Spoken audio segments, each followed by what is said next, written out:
అందరికీ నమస్కారం అండి. వాషింగ్టన్ డీసీ పరిసర ప్రాంతాల నుంచి ప్రత్యక్ష ప్రసారంగా వస్తున్న అనా ఇది ఈ వారం అమెరికాకు స్వాగతం.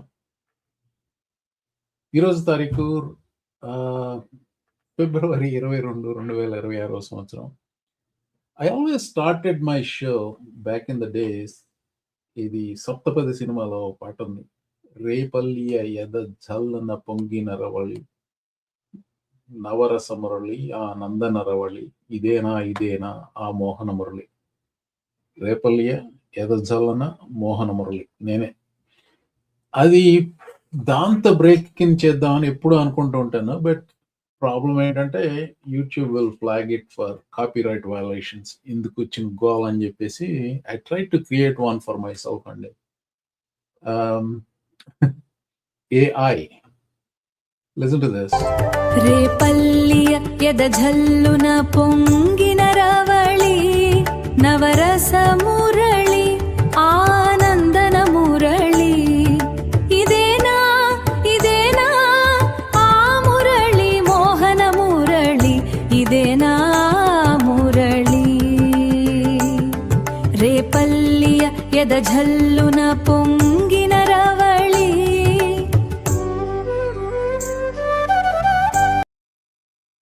చాలండి. చాలా మంది ఈ పాట నచ్చిన వాళ్ళు ఆత్మాహుతి చేసుకుంటారేమో అని భయం వేసింది. అంటే ఆ పాట నచ్చిన వాళ్ళలో అగ్రగామిని నేనే. But just was having fun. ఏం చేయగలదు ఈ ఆర్టిఫిషియల్ ఇంటెలిజెన్స్ నా కోసం ఏమి చేయగలదు అని చెప్పేసి ఆలోచించాను అనమాట. దానికి I got the answer. It can be done. It can do a lot of things. And I'm surprised that it is even producing music like this, Andy. So we'll get right into the show today. Kiran garu, he's not available.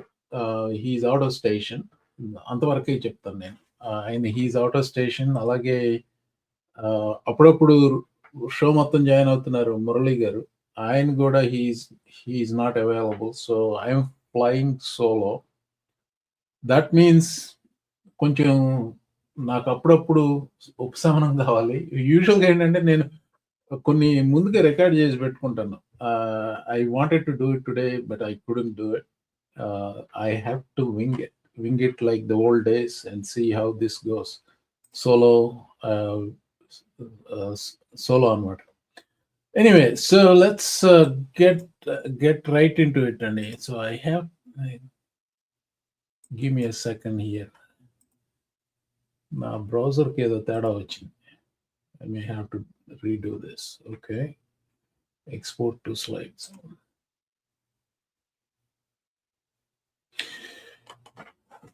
I will నేను ప్రారంభిద్దాం అనుకున్నది అంటే యాక్చువల్గా several topics ఉన్నాయి.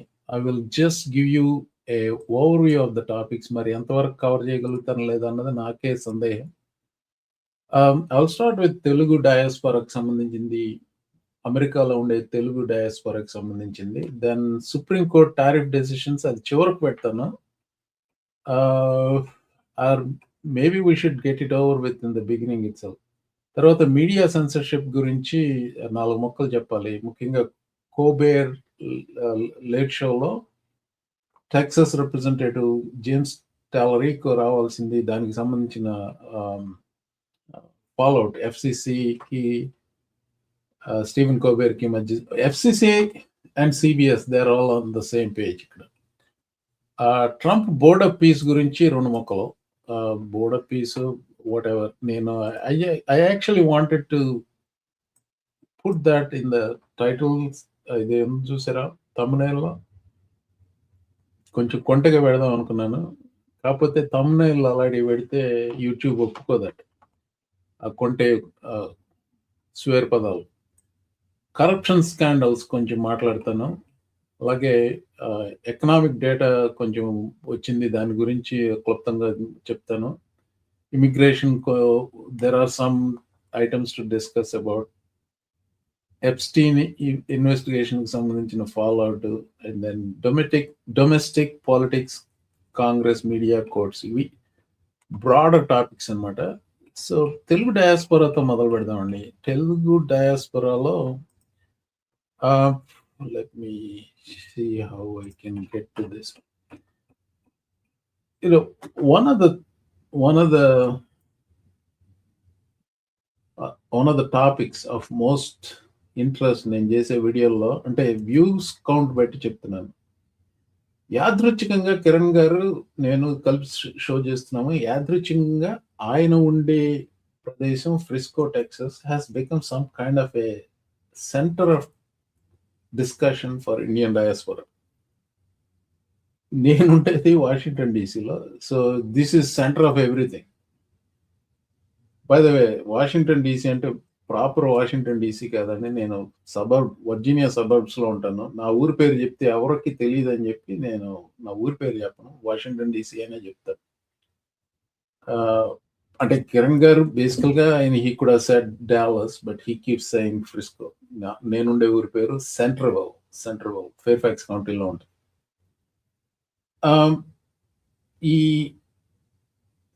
So because this is about Telugu diaspora, about Indian life in America, Indian culture assimilation, వీటన్నిటి గురించి మాట్లాడుతున్నాను కాబట్టి I want to start with that topic. ఎందుకంటే there are some developments. ఇంకోటి, because I'm covering this topic extensively, maybe because of that, or maybe things have changed, I don't know.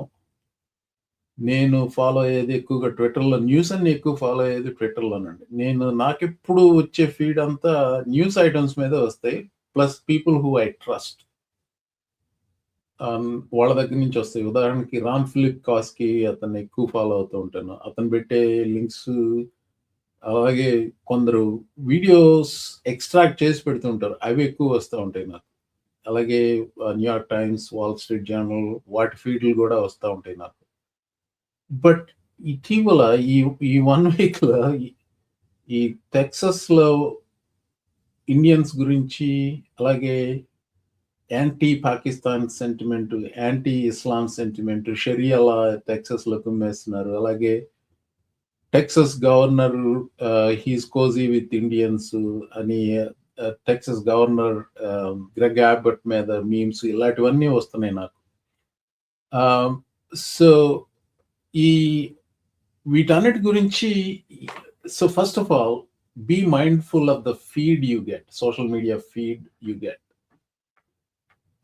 What I mean by that is, మీరు click చేసుకుంటూ పోతే you are digging in that direction and then the algorithms are feeding what you want to see. That does not necessarily mean they are the real issues.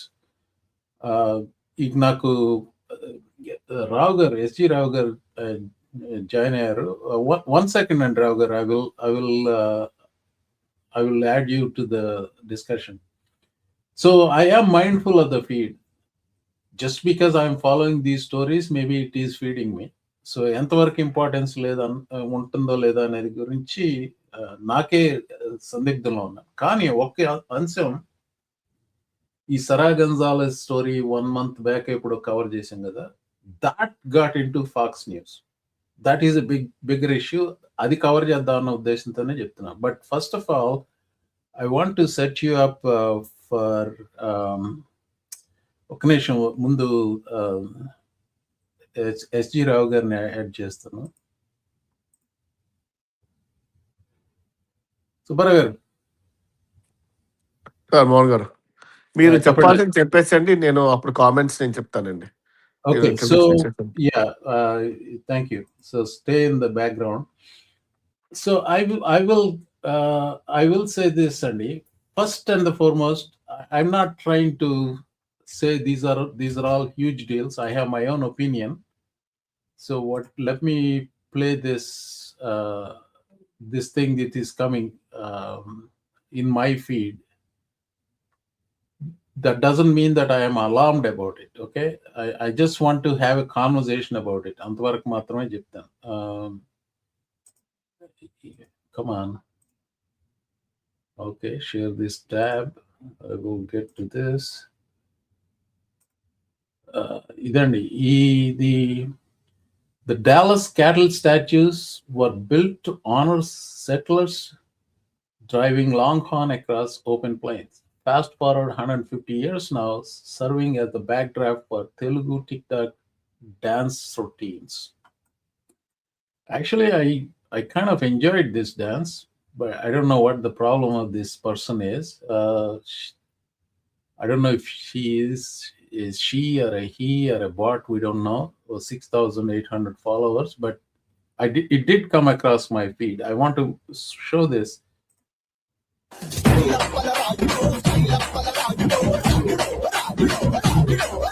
Okay, I don't want again YouTube to spot that, but that is, you get the idea. A music ki dance చేస్తున్నారు ఇద్దరు young people. నాకు అర్థం కాదు ఏంటంటే, it is not a huge crowd gathering event. They probably are playing the music there and they're dancing at it. Somebody, వాళ్ళే పెట్టుకున్నారేమో ఆ video తీసి ఎక్కడో సోషల్ మీడియాలో పెట్టుకున్నారు. ఈ పర్సన్కి ఏంటో దెబ్బడైనా అర్థం కాదు. This is not like, they're not disrupting anything. They're all statues. They're just performing a dance. So idi nenanedi, I don't want to be overly alarmist about some shit that is going on, but there are people who are talking about all this kind of stuff. I will also show you another one, just to have a conversation about it. Idi, somebody is having this in their street. They're not disrupting anything. Maybe there are a lot of people up there. Idi వాళ్ళ street లో వాళ్ళు చేసుకుంటున్నారు. Yeah, I mean, this person has an objection for that. So what? I mean, what is your problem? I don't understand. This person has about 15,000 followers. ఇది ఎంతమంది చూసారు? 738. But నాకెందుకు వచ్చిందో నాకు తెలియదు. Maybe because I was following these news, right? So the other thing about it, and inkoti, I also want to mention, there is a positive side of it too. There are people who don't care and they don't mind and they say the right thing. Idi Kiran garu, he sent me this one. Ignore these hateful losers. All are welcome here. There are a couple of people. This is also from Texas, Dallas area nunchi vachindi. So my critique of Indian community is, when you are in groups, in large groups, in public spaces, be mindful of your surroundings and to somehow, like, yeah, some couple of youngsters having fun in front of statues. I don't get it. Why these people are so riled up about it, and then why we should be concerned about it. I don't think like we can ignore those people.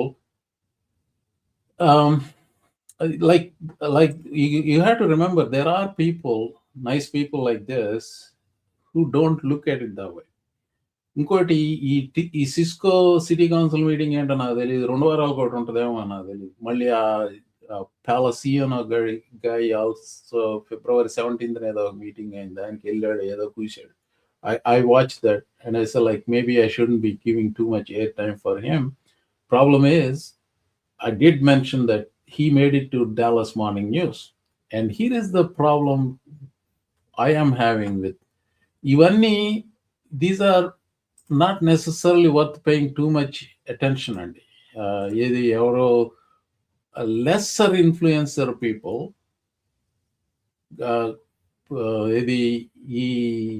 Anti Indian sentiment spread చేసే వాళ్ళ గురించి ఎక్కువగా worry అవ్వాల్సిన పని లేదు. But you know what the worrisome aspect is, when Fox News elevates people like Sarah Gonzalez. I won't play the whole thing. Will Kane ani oka washed up, I mean, this guy is a bigot. He's one of the second-rate Fox Law opinion show nowadays, Will Kane and all. So he brought Sarah Gonzalez, and then they had a conversation. And then, so now this thing, her YouTube channel, నేను అప్పుడు చూసినప్పుడు ఎంత 250,000 ఎంత చూసారు, ఎంతవరకు లేదు తెలియదు. కానీ ఇండియాలో యూట్యూబ్ ఛానల్స్ విపరీతంగా సెన్సేషనలైజ్ చేసేయాయి. నేను క్రిటిసైజ్ చేసినట్టుగా తక్కువ మంది చేసినట్టున్నారు ఆవిడ టాక్టిక్స్ ని.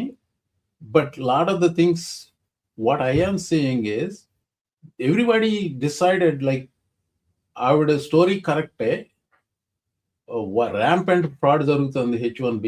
So Ken Paxton, who's running for the Senate, who's the Attorney General of Texas, he, of course, he's a politician. He's running for election. He's trying to elevate this conversation by starting an investigation. And investigation, Attorney General అయితే ఎన్నైనా open చేస్తారు. That doesn't mean shit like they can prove anything. Anyway, Wilke మొత్తం play చేయను. So I will see. He was. Welcome back. There's a story going absolutely viral online that's boiling up in real life here in Dallas. Earlier this month, it came to a head. A Dallas Morning News headline reads, Frisco residents divided over H-1B visas, Indian takeover at council meeting. Now, Frisco, Texas, is a suburb of Dallas, and it's been one of the nation's fastest growing areas. When I was growing up, Frisco was literally nothing. It was a Dairy Queen and a brothel, nothing else. It began to explode in the early 2000s, going from 33,000 people to more than 230,000 people by 2024. And the Asian population has driven a lot of that growth. In 2000, Asians made up about 2% of the population in Collin County and the Frisco area. Today, they make up 33%. And at that council meeting, there were accusations and questions about if this is about H-1B visas. People are seeing a difference in daily life and they are reacting to it. Significant part of this debate has centered on H-1B visas, the local job market, and political donations. They feel like their own traditions and ways of life are being overshadowed while city leadership dismisses these concerns as racist or xenophobic. Real leadership listens to people without shutting them down. No one here wants violence or racial hostility, but legitimate questions about jobs, community integration, culture change, and political influence need to be heard and answered, not waved away. It's not racist to ask about massive and fast cultural upheaval. In the last 10 years, we've seen this population, this clash of cultures in a suburb of Dallas. And the real question is, what's going on? Is this about H-1B visas? You know that program has become a cornerstone of the tech industry, allowing U.S. companies to hire highly skilled workers from abroad. But the annual cap for H-1B visas is 85,000 new applications per year. In the year 2024, 71% of those applications and applicants approved were from India. 17,000 new H-1B visas were approved right here in Texas that year. Now, here's the breakdown. As you can see, anywhere from 2,000 to about 1,000 different H-1B visas in the Dallas area in multiple suburbs. Richardson, Irving, Plano, Frisco, McKinney, and Farmers Branch, in addition to Dallas, are all just here in North Texas. But there are also other ways to get an H-1B visa beyond the 85,000 cap. Colleges, universities, nonprofits. Actually, I'll stop it. And I mean, honestly, this guy is a hack. He's a hack for Republicans. He's a hack for Trump. And his head is stuck deeply in, where. But the introduction, it was fairly balanced. He's not like making wild accusations. He's also saying legitimate questions. It always starts that way. And then he brought on Sarah Gonzalez, and then she was sensationalizing her own piece of reporting, wireline dan gurinchi matladta unnadu. So what I wanted to say about this one is basically the other guy I follow is James Blunt. This guy is very reasonable. He's not a very popular guy. For some reason, I was following him for different reason. I have no recollection of how I started following because he sounded reasonable. I was following onward. So this is a white American who is channeling some of my thoughts. Frisco council meetings are weird as hell. There is literally nothing city council members can do to change the demographics, reduce the number of Indians, make Indian restaurants disappear, or stop people from shopping at Costco. Totally agree on this. That's not how cities or the laws work. Cities don't control who moves in, who opens business, or who eats where markets, housing, supply, and state federal laws do. So basically, I'm in 100% agreement with this guy. So now, where is the why should we care about? Why should we talk about this? Ante the video I put out and say, like, be mindful of your surroundings అనేది నా mind లో ఉన్న clarity నేను చెప్తాను. When you are in large groups, be mindful. 1 or 2 people ఉన్నప్పుడు, I mean, so I gave you the example, right? Like couple of kids, I mean, from my perspective, they are kids, youngsters, they're dancing in front of those cattle, whatever. I was like, what's their problem? Who's complaining about it? ఈ Cisco city కౌన్సిల్కి వచ్చి Palaciano, whatever, the guy, he keeps ranting about it. And now he made it to Dallas Morning News, and Sarah Gonzalez made it to Fox News. I look at it 2 ways. This conversation may have just begun. This is what I was telling since at least early December నుంచి చెప్తున్నాను. Again, the same caution.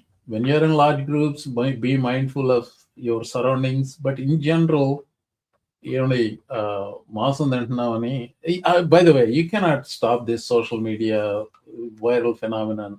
మనం చేసింది ఏదో నచ్చకపోయినా కానీ వెళ్ళి జనాలు గోల పెడుతూనే ఉంటారు. So I will pass that there. And Subbarao garu చెప్పండి, వాట్ యు సే? నేను I will take it from the last week's conversation అండి. ఎందుకంటే ఆ వీడియో నీకు పంపించింది నేనే కాబట్టి I will take it from there. Okay, last week conversation ఒకసారి రిమైండ్ చేయండి ఏంటో. యా, నేను మీకు వీడియో పంపించి అది మీరు ప్లే చేశారు కదా, అది జై బాబు జై బాబు జై బాబు. యా, సో దాని గురించి అండి. ఐ స్టార్ట్ ఫ్రమ్ దేర్ అండి. ఓకే, అంటే నేను నోటీస్ చేసింది యాక్చువల్గా ఏంటంటేనండి, అంటే I speak only for hour Telugu community. మిగతా కమ్యూనిటీ గురించి నాకు ఎక్కువ తెలియదు, అందుకని I don't want to speak for them. మనము ఇండియా నుంచి ఇక్కడికి ఉద్యోగం కోసం మంచి లైఫ్ వస్తున్నట్టు మనం కొన్ని బ్యాగేజీలు తెచ్చుకుంటామండి. అది మన మన కులం, మన మతం, మన ఫేవరెట్ హీరో, మన ఫేవరెట్ పొలిటీషియన్, ఇంకా చాలా చాలా ఉంటాయండి. అవి తెచ్చుకుని మనం ఏం చేస్తాం, చాలా ప్రౌడ్గా మనం దాన్ని బయట చెప్పుకుంటామండి. ఇప్పుడు బాలకృష్ణ వచ్చాడంటే సేమ్ ఈ టెక్సస్, ఈ డాలస్ సరౌండింగ్స్ లోనే కార్ ర్యాలీ ఏదో అయినట్టు ఇదో ఎప్పుడో లాంగ్ ఎగో వీడియో చూసాను. ఓకే, ఆ తర్వాత బాలకృష్ణ సినిమా లేదంటే పవన్ కళ్యాణ్ సినిమా వస్తుంటే పాలాభిషేకాలు, నీలాభిషేకాలు ఇవన్నీ. ఆ తర్వాత మొన్న వీడియో క్లియర్ గాను, ఎస్ అంటే Chandrababu was arrested because he was accused of some అంటే ఏదో కరప్షన్ ఏదో అన్నారు. సో అదే నాకు తెలియదు అండి, అందులో ఎంత నిజం ఉంది ఎంత అబద్ధం ఉంది నాకైతే ఏమీ తెలియదు. ఓకే, బట్ మరి ఇక్కడ అంటే మేము అంటే he was in jail for about 55 days అండి. ఇక్కడ ఒక గ్రూప్ వచ్చి అంటే Chandrababu Naidu he was in the prison for 55 days in Chandrababu Naidu, about 55 days. Okay, prison. Okay, sir. Yeah. So ఇక్కడికి వచ్చి ఇక్కడ ఒక గ్రూప్ వచ్చి మేము చంద్రబాబు నాయుడుకి మద్దతు పలుకుతున్నామంటే, అంటే అక్కడ జై బాబు జై బాబు జై బాబు అంటే అది మద్దతు పలకడం కన్నా your kind of worshipping that అంటే చంద్రబాబు నాయుడు. అది ఓకే, మీ పర్సెప్షన్ లో. Yeah, I mean exactly. Some people see it that way. Okay, let's put it that way. Yeah, అంటే ఇప్పుడు ఒక జై కొట్టారంటే to me that worship culture వచ్చేస్తుందని అనుకుంటున్నాను అండి, whoever it is. Yeah, exactly. that is a mindset and that is a culture in India. And yes, is that culture compatible with the culture here? That doesn't mean that everything has to be exactly the same as it was before. And slowగా ఇప్పుడు Irish తీసుకోండి, ఇప్పుడు saint Patrick's day parade వస్తుంది. Beginning లో it was resisted. Irish were hated, no Irish should apply అని పెట్టారు. But ఈవెన్చువల్గా ఇప్పుడు Irish became mainstream whites. ఇప్పుడు maybe the same Irish are among the people who hate Indians. So అలాగే ఇప్పుడు ఈ సెయింట్ ప్యాట్రిక్స్ డే పెరేడ్లు ఇప్పుడు త్వరలో రాబోతుంది కదా. ఐ ఫర్గాట్, లైక్ ఎర్లీ మార్చ్లో ఎప్పుడో. సో షికాగోలో ఆ నదిలో ఏదో ఏదో డై ఏదో కలుపుతారు షికాగోలో సిటీలో, గ్రీన్, కంప్లీట్ గ్రీన్ చేస్తారు. So that is more prominent. ఇప్పుడు everybody who's parading on saint Patrick's day, they are all drunk. So have we come to that point to like వినాయకుడు ఊరేగింపు తీసుకెళ్లి సెయింట్ ప్యాట్రిక్ డే లాగా చేసేది? Is that, or we as Indian community, are we at that point? Yeah, so that I mean, నేను బేసికల్ గా మీతో ఏకీభవిస్తున్నాను, కాకపోతే ఉదాహరణలు ఇస్తున్నాను. అసిమిలేషన్ అనేది ఇంపార్టెంట్, చాలా ఇంపార్టెంట్ అండి, చాలా ఇంపార్టెంట్. మనం యాక్చువల్గా మనం కూడా గ్రూపులుగా వచ్చి మన గ్రూపులుగానే సెటిల్ అవుతాం. తనలో తప్పేం లేదంటే I want to be with people, నా ఫ్రెండ్స్తో ఉందని అనుకుంటాను. That's nothing wrong in it. So దీన్ని కంటిన్యూస్ చేస్తే ఇప్పుడు 55 days ఉన్నాడండి వీళ్ళు. అంటే ఆ గ్రూపు ఒకరోజు వచ్చి జై బాబు అంటే ఏమీ అవ్వదు. అంటే టీవీలో వస్తారు, లేదంటే టీవీ కవర్ చేస్తుందేమో, టీవీ నైనో అలాగా ప్రవాసాంధ్రలో మద్దతు పలికారు చంద్రబాబు నాయుడుకి అని చెప్పి, అంతే. ఏమీ జరగదండి.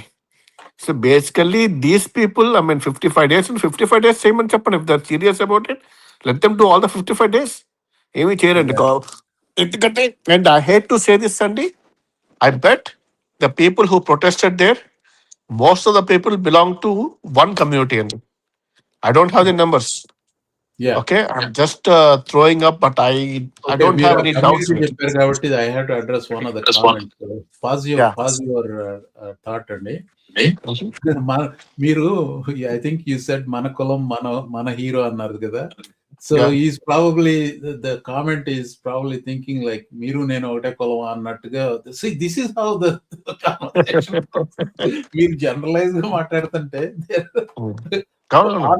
సుబ్బారావు గారి కులం ఏంటో నాకు తెలియదు, బహుశా ఆయనకి నా కులం ఏంటో తెలిసి, నేను పుట్టిన కులం ఏంటో ఆయనకి తెలిసి ఉంటుందేమో, కానీ ఆయన కులం ఏంటో నాకు నిజంగా తెలియదు. సో నాకు కులమేం లేదండి, నేను కులాలు మతాలన్నీ వదిలేసుకున్నాను. నాకు కులమేం లేదు అంటే గోకులము నవీన్, అది నాకు ఏ కులాలు లేదు కాబట్టి నేను ఏ కుల వాళ్ళని అంటే ఏ కుల గజ్జైనా నేను విమర్శిస్తాను. ఓకే.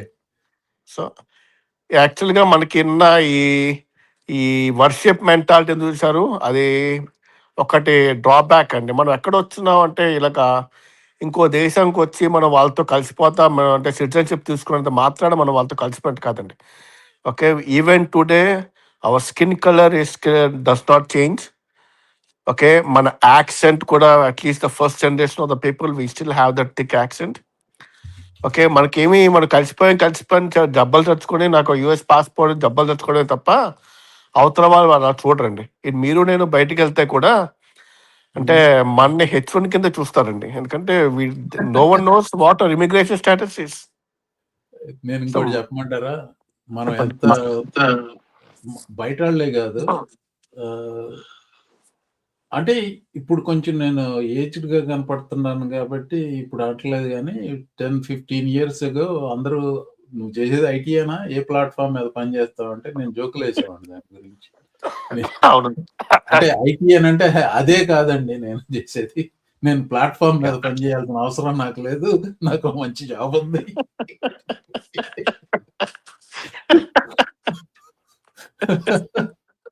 Okay, continue. Sorry. మీరు I'm slipping into my old habit. సో యాక్చువల్గా అండ్ ఆ తర్వాత కంపారిజన్ బిట్వీన్ అంటే సిబిఎన్ ప్రొటెస్ట్ వర్సెస్ ఇజ్రాయెల్ చేసే ప్రొటెస్ట్ రెండు ఒకటి కాదండి. Okay, no one knows. Okay, if you call any white American, వాడు ఎవడికి సిబిఎన్ అంటే ఎవరు తెలియదండి, సిబిఎన్ తెలియదు, జగన్ తెలియదు, ఎవడని తెలియదండి. Okay, but many people know what Israel is. Okay, ఆ ఇజ్రాయెల్ కాన్ఫ్లిక్ట్ ఏంటి, వెదర్ అంటే ఏ సైడ్ తీసుకున్నా ఏ సైడ్ తీసుకోకపోయినా సరే దే నో అండి. So both are not same. ఒకటి international issue, human rights issue, ఇంకోటి జస్ట్ ఒక చిన్న పెద్ద అంటే ఇండియా లాంటి ఒక కంట్రీలో చిన్న స్టేట్‌లో ఓ చీఫ్ మినిస్టర్ అదే ఎక్స్ చీఫ్ మినిస్టర్ అరెస్ట్ చేయడం. ఎవ్వడికి ఏం తెలీదండి. Both are not same. So, just because మనకొక హీరో అంటే అది ఒక అభిమానం ఉన్నంత మాత్రాన 2 ఒకటి అనలేమండి. Mhm. ఓకే. ఇప్పుడు అంటే ఇప్పుడు నేను ప్రొటెస్ట్ చేస్తానా ఇజ్రాయెల్ కంటే yes if an opportunity if I find ఇజ్రాయెలే కాదు ఏదైనా సరే. If I see something international protest చేస్తాను. అంతేకాని మా ఊరు ఎమ్మెల్యేని అరెస్ట్ చేశానో లేదంటే మా రాష్ట్ర చీఫ్ మినిస్టర్ అరెస్ట్ చేశానో ఇండియాలో నేనైతే ఇక్కడికొచ్చి ప్రొటెస్ట్ చేయను. ఎవరికీ ఇంతవరకు ఎవరికీ జై కొట్టదు. జై కూడా కొట్టనండి. Yeah. Well,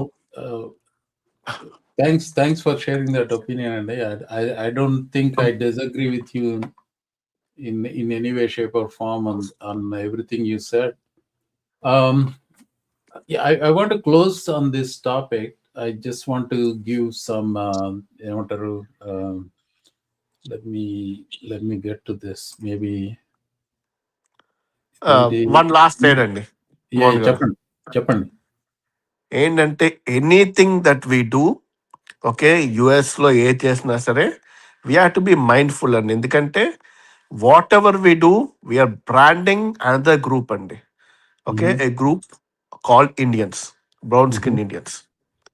so whatever we do అంటే వీ కమ్ హియర్ వచ్చిన మాత్రాన మనకి ఏ రైట్ గీటు ఉన్నాయి అంటే of course this is a right and protest is your right. But you have to choose what you're protesting and why you're protesting and all those things అండి. ఎందుకంటే ఇప్పుడు ఈ సెగ ఫ్రిస్కోకే ఉంది, కానీ ఈ సెగ ఎక్కడితో ఆగదండి. అట్లీస్ట్ ఇంకో 2 to 3 years అందరికీ H1B అంటే హేట్రెడ్ పెరిగిపోతుందండి. నా జాబ్స్ Yeah. తీసుకుంటున్నారు అని చెప్పి. So we have to be very very very mindful of what we're doing, where we're doing and how we're doing. అది ఇంకోటి మీరు this will accelerate especially there is a recession and economic calamity. Jobs బాగా ఎక్కువ పోతా ఉన్నప్పుడు this becomes even lot more widespread. డ్రాక్స్ గారు join అయ్యారు. Good morning, Mohan garu. Good morning, Robert. Good morning, sir. Last time I was the one who made the correlation between Palestine and Arsenal. So I want to ask a question. Okay. I don't understand the contention of that people should not protest for whatever cause they want to protest against. So, for example, if you think some people, 50 people gathered and protesting Navalny's arrest in Russia, or Machado's arrest in Venezuela before we heard of her with the Nobel Prize. Venezuelans doing it, right? Russians doing for Navalny. Would we comment on them the same way? నేను చెప్తానండి దానికి. Protest నేను చేయడం అంటే that's your right అండి. You have right to protest anything you want. But నేను చెప్పేది యాక్చువల్గా ఏంటంటే we have to be mindful అండి. ఓకే, ఏదైనా చేసి ప్రొటెస్ట్ రేపు పొద్దున మా ఎమ్మెల్యే వైజాగ్ లో What are you being mindful of?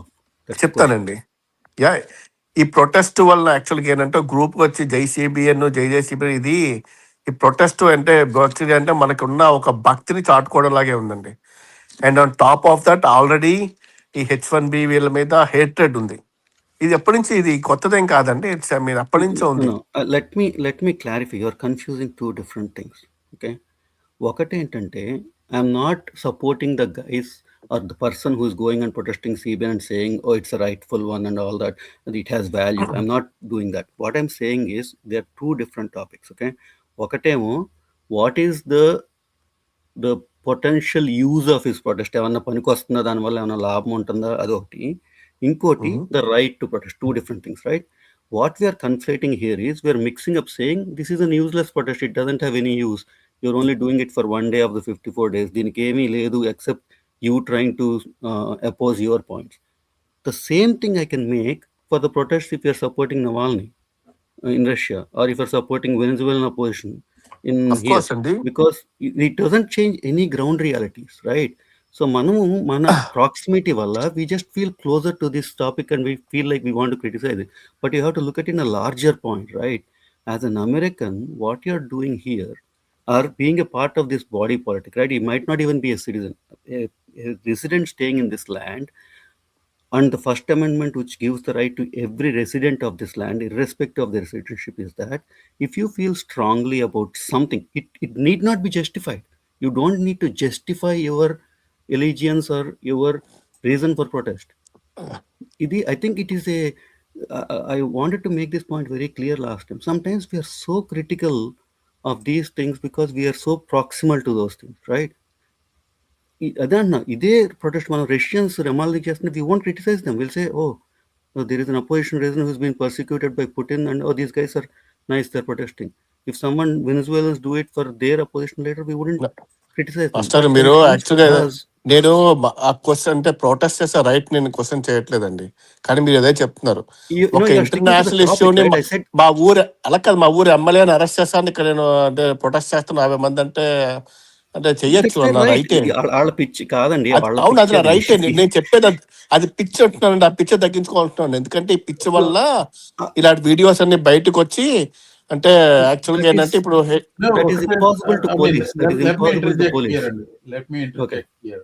So all three of us are saying, yes, it is your right. You took the permission and you do it, and it is in a public place. Yelling is perfectly legal. ఇది జై CBN అనండి, లేకపోతే జై who's the hottest heroine now. I don't care, but you can say whatever you want to do in that one, right? But to just because you have it, the అదే తీసుకోండి, same thing. Let's say it's a huge religious procession వెళ్తా ఉంది, and yeah, they have rights. Is that going to make a difference in your way of life? Is at least initially in the beginning, ఇందాక నేను ఇచ్చిన ఈ Saint Patrick's day example కూడా అదే.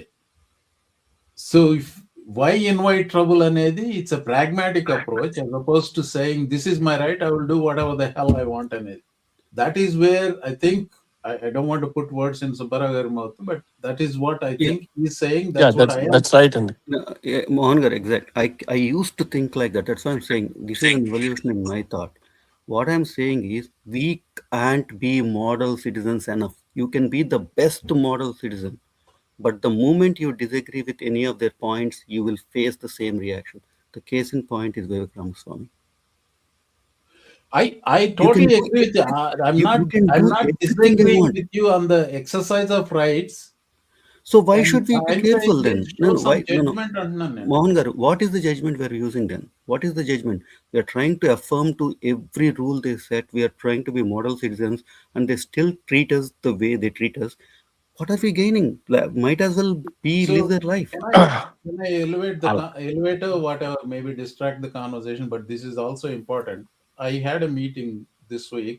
Usually I don't talk about my work, but this conversation is purely on the same policy at the university level.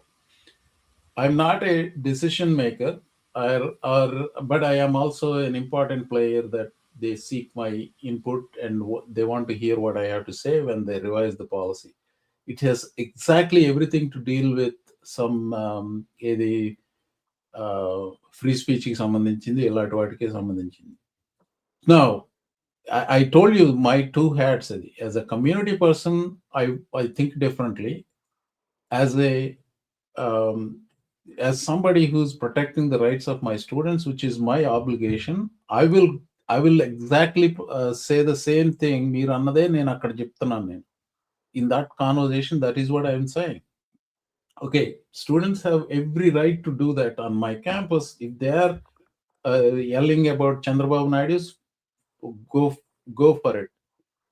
But ఇంట్లోకి వచ్చినప్పుడు, let's say మా అమ్మాయి చేస్తుంది అనుకోండి. So if she is also a student, like కొంచెం, I mean, watch around. This is, but I'm not going to stop her. I'm not going to stop my daughter to do the same thing. ఇది మీకు hypocrisy అనిపించవచ్చు, కానీ there is a dividing rule ఉంది అక్కడ. నాకు as a role, there is a division in the roles what I play. There versus here. So అది pragmatism అనేది important అనేది నా పాయింట్. సో సారీ, నేను మీ కాన్వర్సేషన్ డైవర్ట్ చేసాను. Go ahead. Finally, pragmatism comes down to individual choice, kadandi. Like, so, I'll bring another threshold example, అన్నాను. right? See, I wouldn't have the courage. I didn't have the courage till now to stand up and speak against global injustices like Megha Vemuri did, right? And she got a lot of backlash from Indian community. So that's what I'm saying. By telling our kids and the newer generation to stay in the lane, this is the line they use: stay in your lane, right? What we're saying is, ఇప్పుడు ఇవాళ సిబిఐని చేసిన వాళ్ళు ధైర్యంగా అండి రేపు ఇంకో దానికి చేస్తారు. That's what I'm saying. If you curb this protest thing, right, వాళ్ళు చేస్తారని కూడా అంటలా. They might when you see this active expression of protest and whatever. I don't agree with the premise. వాళ్ళ కాజ్ నేను support చేయట్లా, but I'm still standing by their right to protest, because I would see as an evolution of involvement of Indians in, మొన్న ఒక point కూడా చేస్తా. ఫ్రిస్కోలో వెళ్ళి H1B వచ్చినప్పుడు అంత స్ట్రాంగ్గా మాట్లాడిన, ప్యాషనెట్గా మాట్లాడిన ఇండియన్స్ని I would love to watch them talk about ICE and arresting illegal immigrants చేసినప్పుడు మాట్లాడటం. I would want to say that's exactly what I'm saying. ఒక దాంట్లో చేసినప్పుడు it generally spills over into other things. That I see as an active participation in whatever way. You are exercising your First Amendment right for your own personal thing now. Tomorrow you might be emboldened to do it for others' rights. ఇలా yes sir, యాక్చువల్గా I disagree with అండి. ఇది right అని నేను question చేయట్లేదండి. Every one has a right to protest. వాళ్ళు చేసింది వాళ్ళ రైట్ ఎక్సర్సైజ్ చేశారు. కానీ Then we don't have the నా right to point, criticize their point on which they're protesting, right? Everybody has their point. అంటే we might అవునండి, not అది agree with point. it. అవునండి, I'm not agreeing with it. నేను చెప్పేది ఏంటంటే ఇదంతా basically ఏంటంటే ఈ కులగజ్జి మతాలు గీతాలు అన్ని కొంచెం బ్యాక్ పాకెట్ లో పెట్టుకోవాలండి. బయటకు వచ్చి ప్రొటెస్ట్ That's చేస్తుంటే complete. నాకు ఉంది కదా అని చెప్పి అంటే రైట్ అండి. ఏంటంటే బాటమ్ Rahul, లైన్ I'm ఏంటంటే completely on your side on that. I'm completely 100 Trump on that 600,000% on your side. I'm 100% on your side. I don't So agree here with is all yeah, the ఇది here is actual the గా thing. వచ్చిందంటే We are not అంటే really disagreeing with each other. It's a restraint. ఇది సుబ్బారావు గారు నేను అనేది use some restraint అంటున్నా. మీరేమో if you use a restraint it is not a right అంటున్నారు మీరు. So No, the restraint part comes in as a judgment call, right? It is a personal judgment. అదే Okay. ఆ మాటకి నేను ఇచ్చింది threshold. It's everybody has a different threshold. I'm telling you my threshold. So my threshold ఇప్పుడు because well just take this show, I mean at some point my threshold breached, so I started talking about it. And that's, and some people are still sending telling me not to talk about it because I'll be in trouble.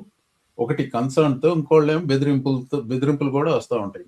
So this is, but I mean I'm comfortable with what I am doing. Maybe I'm asking for trouble, which is totally a different thing. Anyway, final ga idru make your statement, then we will move on to the next topic. Subbarao garu, go ahead. ఏం లేదండి, నేను చెప్పేదంటే ఈ worship, ఈ అభిమానాలు అంటే ఎవరు పిచ్చవాళ్ళది, దాన్ని మనం కాదనలేం. కానీ బట్ ఇవన్నీ యాక్చువల్గా ఏంటంటే 4 గోడల మధ్య ఉంటే చాలా బాగుంటుంది.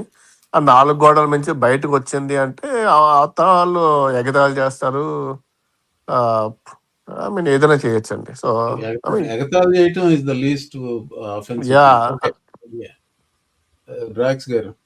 Yeah, I completely agree with both Mohan garu and Subbarao garu's comment that we should leave all our baggage that we are born with and we carry for a lot of life when in India, when we move out to the US, and because that doesn't help us in any way more than divide us and pull us back in growing as individuals. But I will still reserve my judgment on saying that the cause for whatever they are protesting I might not 100% agree with it, but I will say they are within their rights. Who am I to judge? Yeah. I will judge them personally. నేను నాకు మనసులో అనుకుంటా, బయటికి చెప్పను అంతే. That's only thing. Okay, so I will close this out అండి. Actually one of the things about ఏంటంటే I keep using this phrase repeatedly, తన దాకా వస్తే కానీ తెలియదు అనేది. So let's let's face it, why are we even having this conversation? Because there is a lot of bigoted assholes in this country, right? Exactly. I just read the comment. So that all three of us agree without any question, right? Yeah. So the same bigoted assholes, some of them who voted for Trump because they are bigoted assholes, they are finding out the hard way. FAFO antaru chusara. This is the example of it. I will show you one of the FAFO example is this guy. She does not deserve this. His wife, She's the sweetest person. his wife was detained and held for several days. I think a few months. She's in detention, and she is apparently illegal. And she prayed for you. A desperate plea to President Trump from a South Florida man fearing his life partner could be deported to Cuba at any moment. He reached out to our Christian De La Rosa to share his story and his remorse.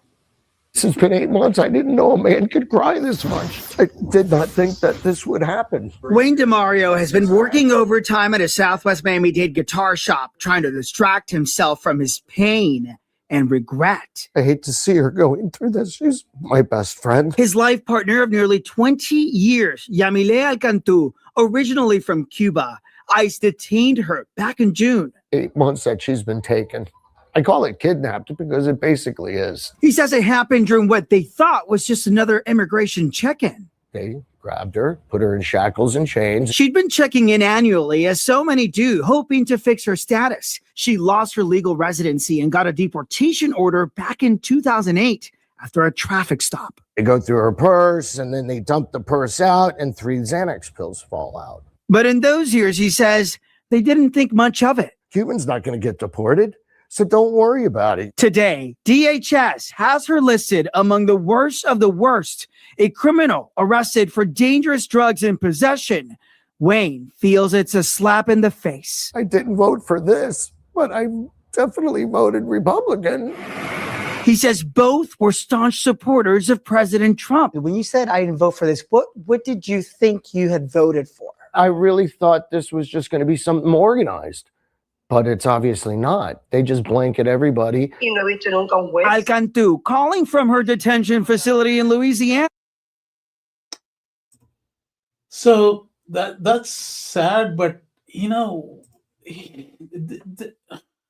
I don't know what else to say. That I want to empathize, I want to be sympathetic to this guy, but these are the kind of people who brought us Trump, and these are the kind of people we are having this conversation in as a matter of fact, with all the white supremacy and all that thing. And so I take the approach, ఇప్పుడు extremes ఉంటారు ఏ పాపులేషన్లో అయినా కానీ, ఇప్పుడు అవకాశాలను బట్టి వాళ్ళు మనం అనే the so called intellect grow అవుతుంది, కానీ capacity of the people to learn or grow is based on what is available to them. వాళ్ళ అట్మాస్ఫియర్ ఏ రకంగా పెరిగారో అదంతా.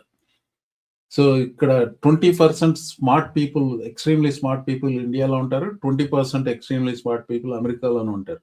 ఇప్పుడు ఎగ్జాక్ట్ సేమ్ కండిషన్స్ ఇస్తే you won't find too much difference from them. So the fact I have a problem with this, these are the people, this is a guy, I mean, I don't know him well enough, but he may be one of those white supremacists. Look at him and look at his thought process. What is so supreme about this asshole? I think we have a president who is competent, and he has a grasp on the economy and what is happening, and he knows how to fix it after 4 years of destruction. Tariffs are working? I mean, it's a no-brainer for me. Yeah, it's a no-brainer for him because he has no brain. Anyway, so I just wanted to say, when I see these kind of videos and I say, yeah, master race. I mean, that's the disgust I come up with. Any thoughts on those those two videos? So, go.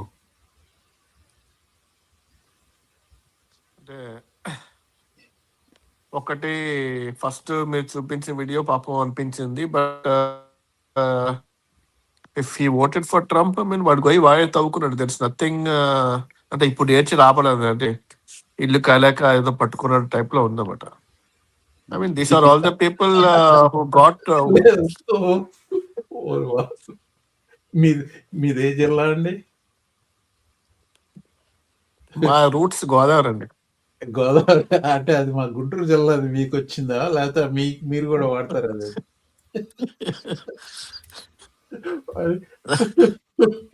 But you made my day with that. Okay, sorry. So basically ఏంటంటేనండి, వీళ్ళంతా అంటే ఇప్పుడు ఏడ్చి లాభం లేదండి. అంతంతా చేయాల్సిందంతా చేశారు. ఇప్పుడు ఏడ్చి అలా కాదంటే వాళ్ళ ఉపయోగం లేదు. వీళ్ళు మారరండి. వీళ్ళ ఆ దెబ్బ వీళ్ళు తగిలే వరకు వీళ్ళు అలాగే ఉంటారండి. There's nothing we can do. I mean, we just have to live with it. Drax గారు. So what I get from both the videos, Randu Jusnanto, is an example of a low information voter, right? The first person thought only it applies to people that are not him because he heard it. It's not like he didn't see the mass deportation signs. He didn't hear the rhetoric about deporting all these violent criminals and everyone who crosses the border is a criminal. Danta ennaru, but they chose to ignore it, right? Because they didn't want to really get informed about the real intention of the people behind. Everybody knew Stephen Miller was there in the first term and he was going to come back in the second term. The second guy is a blatant bigot. The question I want to bring to one of the comments that was there is, mana behavior, when you're saying be pragmatic when you behave, if we are curtailing our rights because of the reaction of people like this, right? You showed the person who are educated about the topic, who really know about what H1Bs contribute, what the system is. There will be always loopholes. There'll be some fraud in every system. Allah, then just they won't do blanket bigoted hate against Indians. The people who are doing this bigoted hate against Indians are people like we saw in the video. Yeah. And these people, you can't buy their elite or support by ఎంత బాటిల్లో పెట్టి ఎంత కన్స్ట్రైన్డ్గా ఉండి మీరు ఒక్క మాట కూడా అగెనిస్ట్గా మాట్లాడకపోతే. I'll give an example. Brandon Gill, the guy you brought up last time, you know who he's married to? He's married to Dinesh D'Souza's daughter. Yeah, D'Souza's an Indian daughter. And he spouses anti, so you can't. No, wait a minute. So he espouses anti-Pakistan sentiment. He doesn't speak anti-Indian. He says anti-Pakistan. Malli. If you put a Pakistani and me side by side, బాగా తెలిసిన వాళ్ళు తప్ప they will say both of you look brown, right? So yeah, I mean, బాగా తెలిసిన వాళ్ళకి కూడా తెలియదండి. The worst case, I mean, the best case scenario is Pakistan వాళ్ళు కొంచెం లాంగ్ కుర్తాలు వేసుకుంటారు. Yeah. So what I want to bring this is, I don't want Indians to get stuck in this Uncle Tom mentality. On that point, like, let's not go back on it, but well, so it's the same thing, right? It's the correlation of the same process. So what I'm saying is, be proud. Don't be proud of stupid things like standing for CBN or doing rallies for Balaya or whoever the other hero is, Pawan Kalyan, whatever. That's not something you need to be proud of. If you're proud of those things, you need to reevaluate your life choices. That's my statement on that. But be proud of being Indian and don't be afraid. Our council meeting, the point that the small party cut out was that guy was from Texas A&M or from North Texas University, Denton. He was saying, ma computer science class lo andaru Indians e unnaru, 80% of the class Indians ayipindi. I'll tell you an example. Recently, I went to a math counts competition for middle schools. Who were the people there? All the kids were Asian. Who is stopping them? Who is stopping the... and I don't stay in a neighborhood like Frisco where it's like 33% Indian, very less population of Indians, but still a lot of Chinese, a lot of Indians, a lot of Pakistanis in it. Who is stopping the native population from going to math counts competition? Who is stopping them from going to debate competitions in schools? Yeah. And then they come and complain. I don't understand this. And I don't think we should be apologetic for those things. We should be proud and we should support our struggles of coming up as first generation immigrants in this country and condemn it. Like Rao garu cheppinattu, we should condemn it when they're doing it, but not on the basis of use. A lot of these things don't have uses. Even the religious provisions, personally, I don't think they're useful. But they're exercising their right. And think but we can have these conversations within the community, and I support it. మీరు ఇందాక నాకు మంచి segue ఇచ్చారు, pickup చేద్దాం అంటే మీరు you expanded on it, but I want to rewind back and this the segue being proud of what you want to be proud of is you can be proud of our heritage. I mean, I welcome so pride. Being proud of is, you know where I'm going with this, right? Like, even though I wanted to do this last, but might as well take your lead and start with this. This is a pride moment. I can tell you that I've been on the losing end of Supreme Court decisions, both as the government's top lawyer and in private practice or representing pro bono clients. I have deep respect for the court and always do, whether I win or lose. One of the great things about the American system is what just happened today. I mean, just think about it. Like, I was able to go to court, the son of immigrants, able to go to court and say on behalf of American small businesses, hey, this president is acting illegally. And I was able to present my case, have them ask really hard questions at me. It was a really intense oral argument.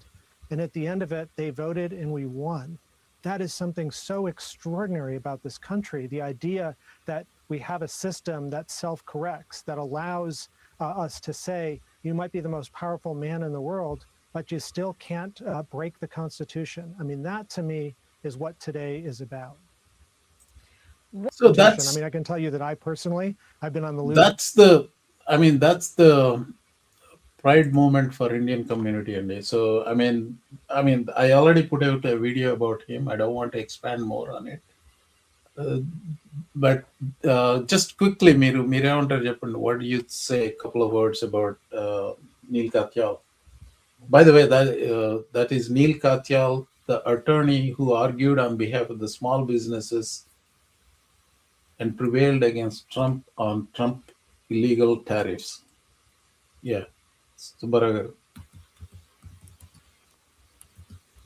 నాకు అదంటే point నాకేం లేదు చెప్పడానికి. I completely agree. అంటే great job done by Neal Katyal. అంత మించి ఇంకా చెప్పడానికి ఏం లేదు. Drax. Yeah, I want to bring attention to some other people I really admire.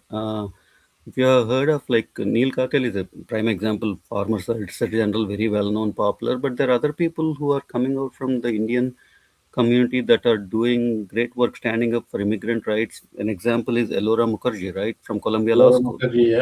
Yeah. So we didn't see these many people doing it before, but I'm actually proud and of all the achievements of these people representing. Yeah, standing up for rights of minorities and doing the stuff and not just being financially successful in that sense. Yeah. So I will continue on the tariffs topic, Andy. So basically, what happens with the tariffs అంటే ఇప్పుడు many trade deals, let me expand this a little bit. Many trade deals, by the way, by now everybody knows the news, right? I don't need to repeat it. Supreme Court overturned Trump illegal tariffs and they said it is unconstitutional with a 6-3 vote. So there is more I'm going to talk about, but what happens to the many trade deals that are already negotiated? Britain తో ఉంది, అలాగే ఇండియాతో ఉంది. So నేను first video పెట్టినప్పుడు I wasn't clear what happens.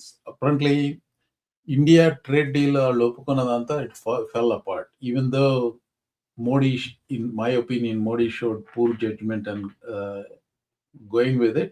Or maybe, I mean, it's a risk, right? Like, if you are locked into that 18%, you are locked in forever, whereas you don't have to pay anything based on the new ruling. But the add చేసాడు అదంతా, I will come to it. Basically, all those trade deals that were the mob boss president threatened other foreign governments, ఇది వాళ్ళని threaten చేసేసి ఒప్పించుకున్నట్టు చూసారా, అవన్నీ they become they basically become void. That is what that news item says. ఇంకోటి ఏంటంటే what happens to the refunds? First of all already sign చేసిన deals ఏమవుతాయి? రెండోది what happens to the refunds? Refunds కి సంబంధించిన సుప్రీంకోర్టు ఏమన్నారంటే they did not make a decision, they punted it down to the lower court which is international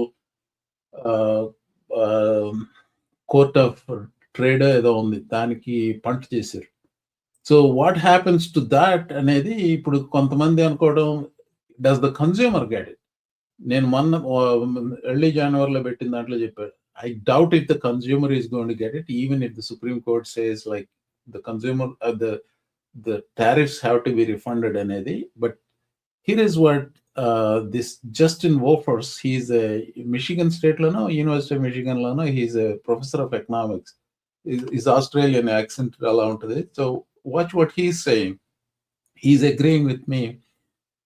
If Walmart paid the tariffs and they passed it on to the consumer, and if the federal government refunds to Walmart, guess who's keeping it? It is nearly impossible for Walmart to track me down and see how much they owe me. So they're going to keep it, and this is exactly the point he's making. I think in terms of the economics, actually, this is much less of a big deal than you might think. So first of all, the amount of money that the administration's actually raised is far less than the president likes to imagine. It's roughly $140 billion. I wouldn't mind $140 billion, but you know, it's actually not that much in terms of the scale of the whole economy. The things folks at home should know is actually it's not a big deal for you. See, here's why. I buy a lot of my stuff from Costco. Costco is who had to pay the tariff when they imported the olive oil that I just brought. I like imported olive oil. Costco then raised their price, and I had to pay a little bit more for that olive oil. If they're issued a refund, it's Costco who'll get the refund. Now, I can't imagine Costco calling me and saying, Justin, according to our records, you bought a bottle of olive oil 3 months ago. I'd like to write you a $3 check. So either the government's going to write a check to the corporations who are the importers of record, or they're not. And that means either the companies will be a little bit richer or they won't be. This has no implications for the future, and the future is what determines how they're going to think about prices and the like. And you and I'm afraid we paid the tariffs, but you and we're not getting it back. So that's he's basically agreeing with me on that front. So there is one more thing I wanted to set up on it. David Frum said something about like why Trump made a strategic blunder. ఇప్పుడు April 2nd ఎప్పుడో పెట్టాడు కదా ఈ tariffs అంతా. First 3 months lo, if he really pushed for it as a congressional approval, he would have gotten it. He would have easily gotten that. ఎంత కాకి అయిపోయాడంటే he just wanted to do it alone on his own. So Trump could have written and submitted a tariff bill for enactment by Congress. If it happened often in 19th and early 20th centuries, and he did not do that because the point of the exercise was arbitrary presidential power. Arbitrary presidential power. That was the whole point of it. So, well, you reap what you sow. One of the things about this tariff decisions ఏంటంటే ఈ tariff deals between countries ఎలా ఉంటాయి అనేది first thing we talked about. Basically, they become null and void. ఈ basis మీద పెట్టుంటే, or at least, I mean, even if you have agreed to it, if you signed it, it has to be ratified by Congress first. I don't think any country has ratified came to that stage. I mean, let's say ఏదో country వాళ్ళు already ఒప్పుకున్నారు అనుకోండి. Why would they go with it? But this guy, Trump, is famous for making agreements and then breaking them. I mean, I think the world will learn his own tactics and they will apply to him. So India will be, however stupid decision they were made to agree just 2-3 weeks before this decision came in, India will be ill-served to continue with that thing. It's like, screw you. Tell Trump to screw you, like do whatever you want to do about it. అది రెండోది refunds గురించి మాట్లాడాను. Third item ఏంటంటే ఇప్పుడు supreme court decision వచ్చినప్పుడు ఇది third item in my list of items I want to talk about. The third item ఏంటంటే when we are talking about this Supreme Court లో ఏంటంటే there is a split. There is a split among justices, right? Like they call it conservative justices. I would call them Republican appointed justices, and then 3 Democratic appointed justices. ఆరుగురులో ముగ్గురు they voted against Trump. ఆ ముగ్గురులో ఇద్దరు they were nominated by Trump, Gorsuch and Amy Coney Barrett. నేను సుప్రీంకోర్టులో కొంచెం high profile cases నేను follow అయ్యాన్ని కొంచెం ఎక్కువగా అబ్జర్వ్ చేస్తాను. I read the stuff on that one. This case presented something unique. They were sniping at each other. ఈ supreme court justices ఒకళ్ళ మీద ఒకళ్ళు బుల్లెట్లు పేల్చుకుంటున్నారు. ముఖ్యంగా గోర్సచ్ ఇప్పుడు మెయిన్ ఒపీనియన్ రాసింది రాబర్ట్స్ అండి, చీఫ్ జస్టిస్ రాబర్ట్స్. తర్వాత కంకరింగ్ ఒపీనియన్ ప్రామినెంట్ గా రాసింది గోర్సచ్. సో ఆయన he went off against all justices except Roberts. ఏమంటాడు, big decisions affecting rights like tariffs demand difficult legislative process by design. Congress taps the combined wisdom, like I will share this with you.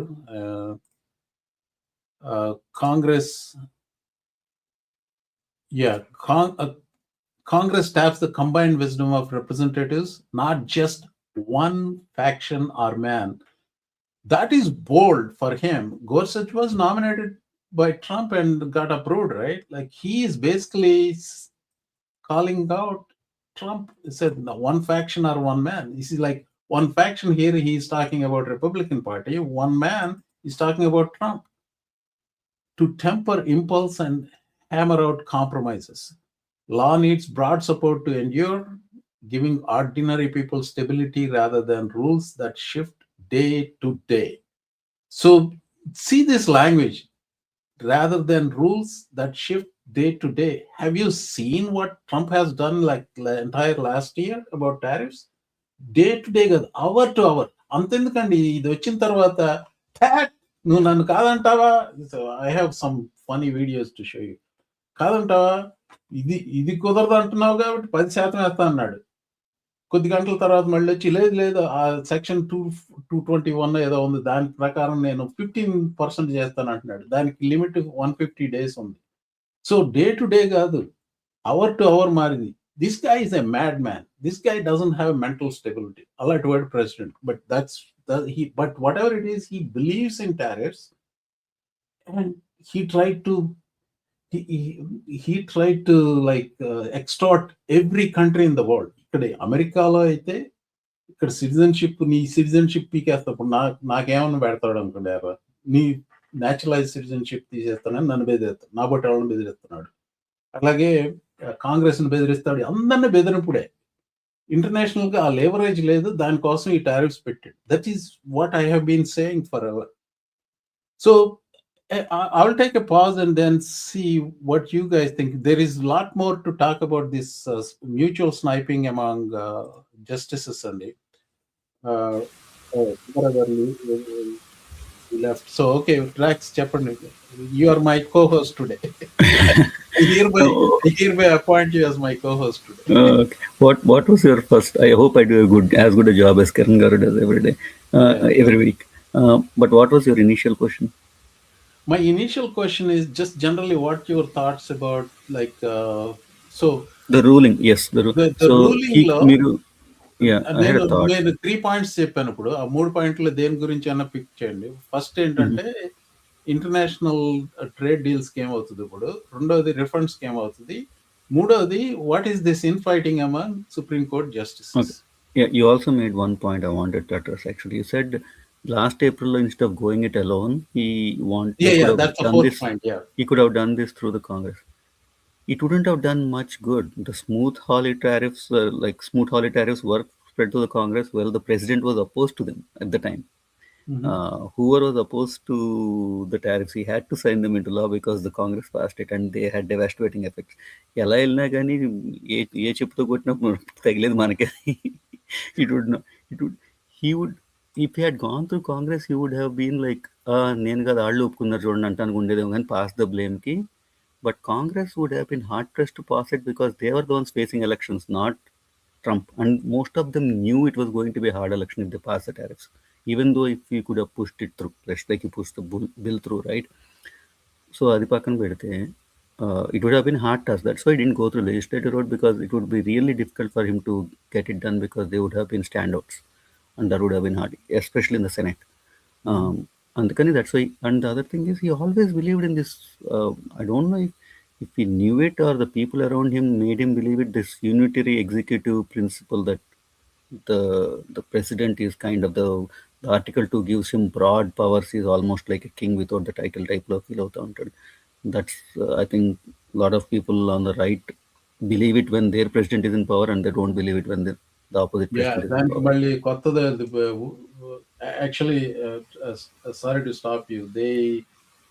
These right-wing justices, they came up with this doctrine called the major questions doctrine. So anyway, you go on. But I think Neil Katyal argued on the major questions document only. Like when I heard the hearings, that was the thing he was making on. You have to apply it here. I mean, I tried to find the exact definition and the exact definition of major questions doctrine. It is like complete bullshit. They made it up. It's not really well defined. It is whatever we think it is, that is major question. It's like enumerated rights, intended rights type law. Nothing written can be made up. So, if it is not written in the Constitution, we'll make up. And therefore, it is not a right.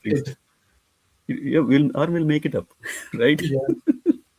So that's why the one thing I'll say about the second point, international trade is, see, I'm not that critical of India making a trade deal because we never knew, even though there was a lot of speculation of where this Supreme Court decision would go, we wouldn't bet on it because just take the immunity case, for example. Like everybody thought that president would not get immunity. Supreme Court gave him immunity, right?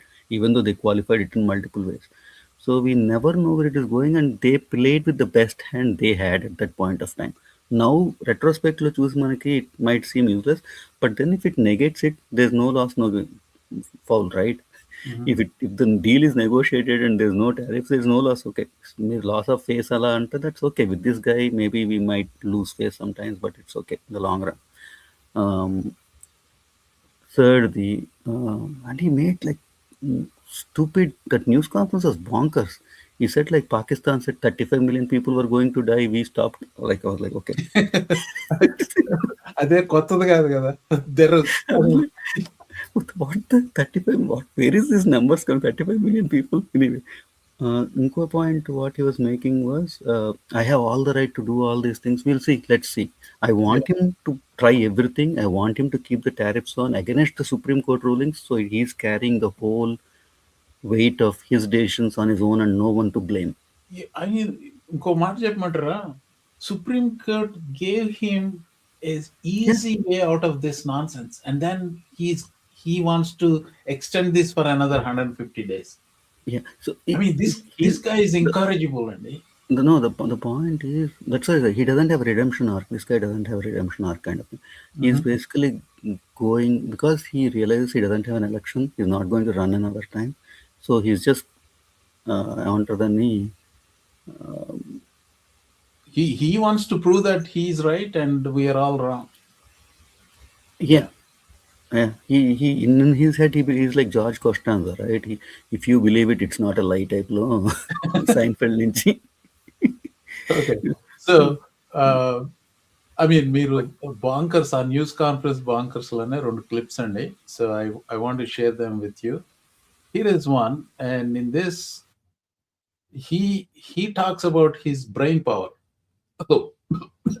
Were you surprised with this decision? What you felt when you? I was surprised because I thought that what we did was, number one, according to, I mean, I read the paragraphs. I read very well, great comprehension, I read everything there is to read, and I said, can't lose this case. But we can when judges are political, when they want to be politically correct, when they're catering to a group of people in DC. Maybe I don't know what it is, because when you read it, there's no other interpretation.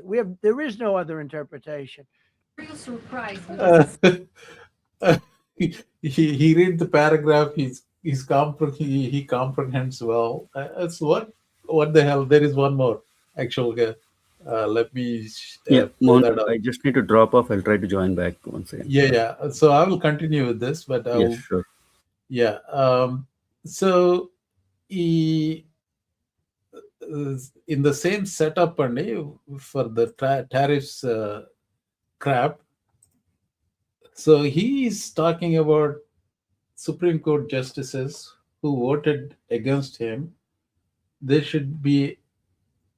They are an embarrassment to their families. At the same place. Yeah, please. Justices Gorsuch and Barrett, are you surprised in particular by their decision today? I And am. do you regret nominating them? I don't want to say whether or not I regret. I think their decision was terrible. Yeah. I think it's an embarrassment to their families. You want to know the truth? The two of them. Yeah. They are embarrassment to their families. So even Wall Street Journal editorial page, which I despise, they took objection to that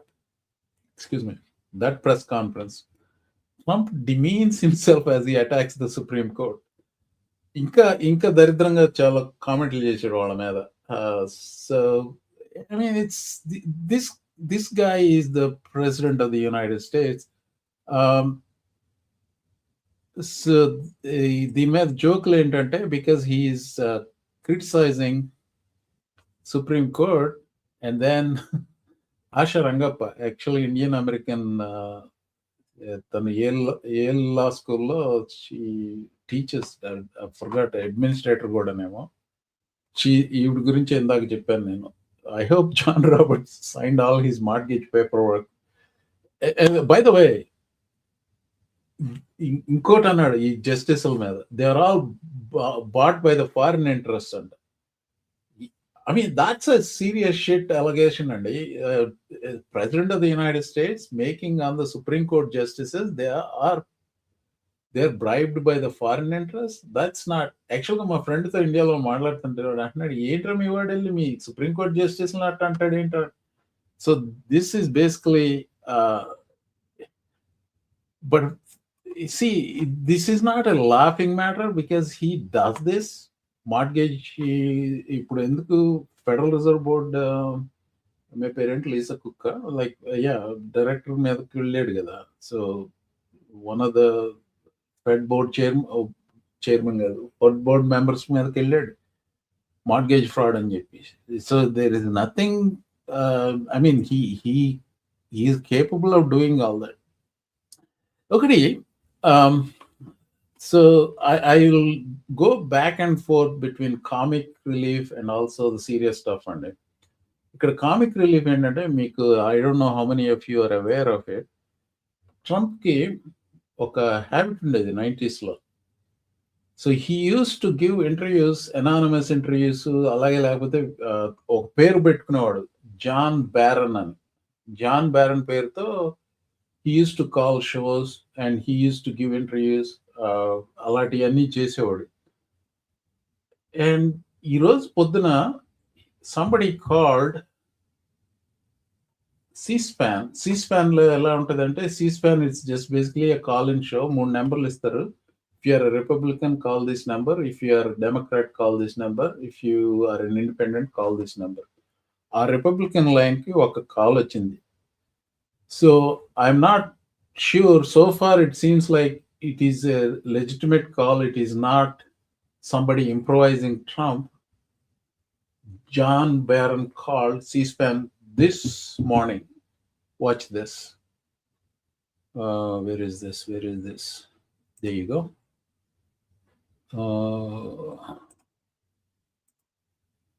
Come on, man. John Barron calls C-SPAN.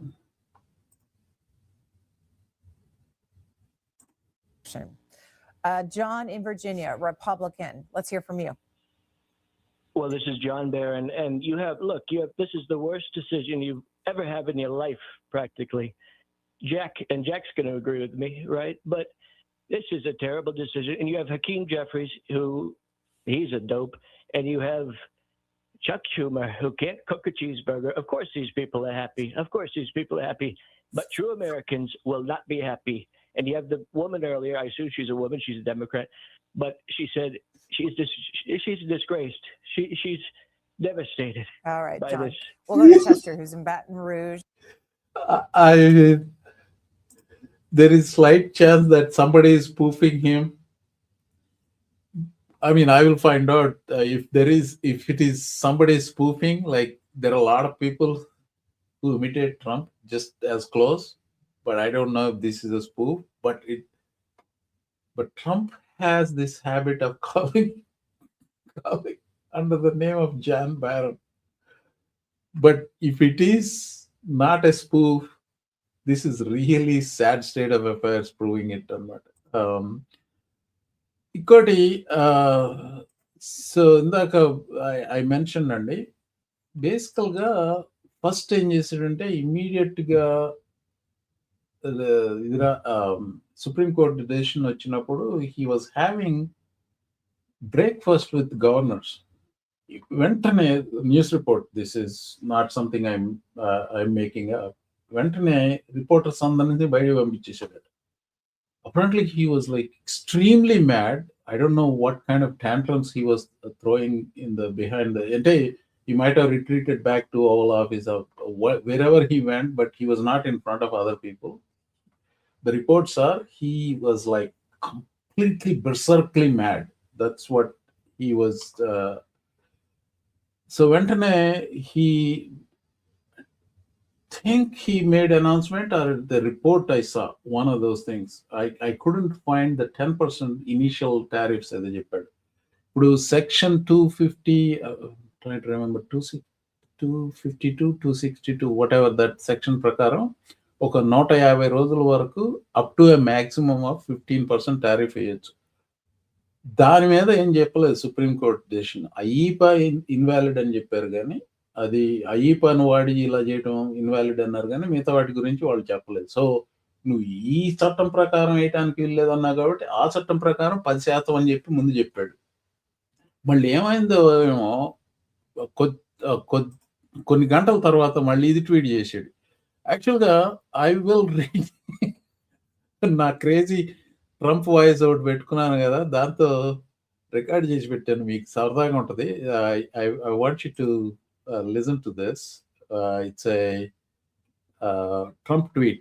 Based on a thorough, detailed, and complete review of the ridiculous, poorly written, and extraordinarily anti-American decision on tariffs issued yesterday after many months of contemplation by the United States Supreme Court. Please let this statement serve to represent that I, as President of the United States of America, will be effective immediately, raising the 10% worldwide tariff on countries, many of which have been ripping the U.S. off for decades, without retribution until I came along.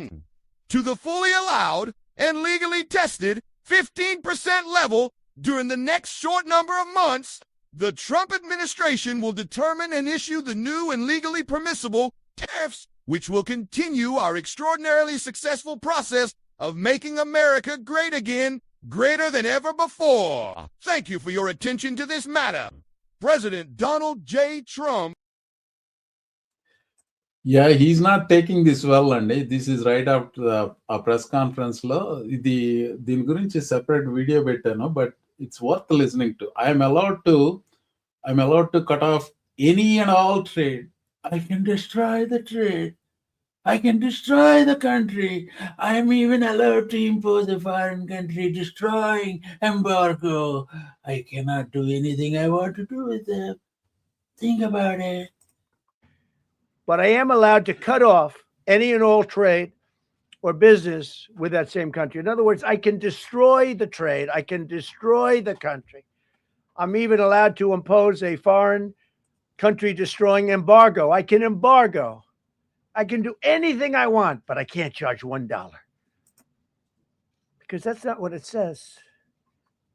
And that's not the way it even reads. I can do anything I want to do to them, but I can't charge any money. So I'm allowed to destroy the country, but I can't charge them a little fee. I could give them a little 2-cent fee, but I cannot charge under any circumstances. I cannot charge them anything. Think of that. How ridiculous is that? I'm allowed to embargo them. I'm allowed to tell them you can't do business in the United States anymore. We want you out of here. But if I want to charge them $10, I can't do that. It's incorrect. Their decision's incorrect. But it doesn't matter because we have very powerful alternatives that have been approved by this decision. You know, they've been approved by the decision. But I am allowed to cut off any and all. Okay, I mean, it's. I need a comic relief more. That's serious stuff, right? ఇందాక చెప్పాను చూసారా? He was at the breakfast meeting with the governors of అందరితో. So he బేసికల్గా ప్రశ్న పంపించేశారు. ఎక్కడికి వెళ్ళాడో ఏం తెలియదు. అక్కడ దాని గురించి అక్కడ ఏం జరిగిందో ఒక వీడియో ఉంది. సో బేసికల్గా there are cameras who captured his actual reaction even though press was sent out. Okay, are you ready?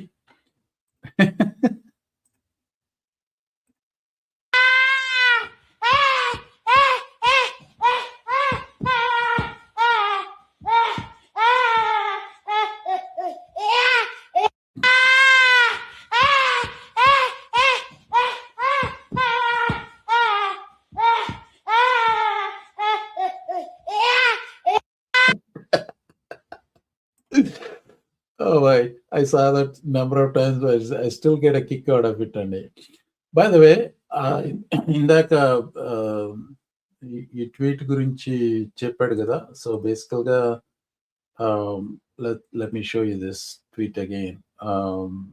బేసికల్గా ఈ ట్వీట్ గురించి చెప్పాడు. ఇది 15% టారిఫ్ వేస్తున్నానని చెప్పాడు కదా. 150 రోజుల వరకు అన్ని దేశాల మీద వేసాడు. ఇప్పుడు నా కొత్తగా మొత్తం all countries మీద వాడు వేసాడు. This will be litigated in my opinion, but I don't know how this is going to come out. But ఒక మార్కెట్స్ ఫాలో అయ్యే ఒక అతను ఉన్నాడు. ఆయన పేరు వెంటనే గుర్తురావట్లేదు. But I'm going to present that analysis now. Then there are 6 deadlines clashing with each other. ఈ 150 days ఇవన్నీ. సో దాని గురించి కూలంకషంగా నేను చదివాను. I tried to, thanks to AI, was able to condense it into some talking points. I'm going to present that one. But ఈ ట్వీట్కి this particular tweet Neal Katyal respond అయ్యాడండి. ఇట్స్ ఇంపార్టెంట్ టు నో, ఎందుకంటే he's the chief antagonist కదా. ఇప్పుడు Neal Katyal ఈ కేసులో Neal Katyal is the chief antagonist for Trump. What he says is important. Neil Katyal says, seems hard for the president to rely on 15%. Yes, statute section 122. In that means the 200 number. Statute section 122. When his Department of Justice, in our case, told court the opposite.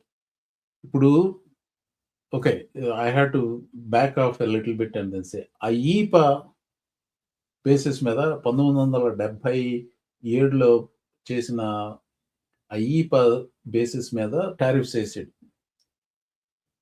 వీళ్ళు కోర్టుకు వెళ్ళారు. ఈ small businesses led by Neal Katyal కోర్టుకు వెళ్ళారు. ఆ court కేసులో supreme court ఆర్గ్యుమెంట్స్లో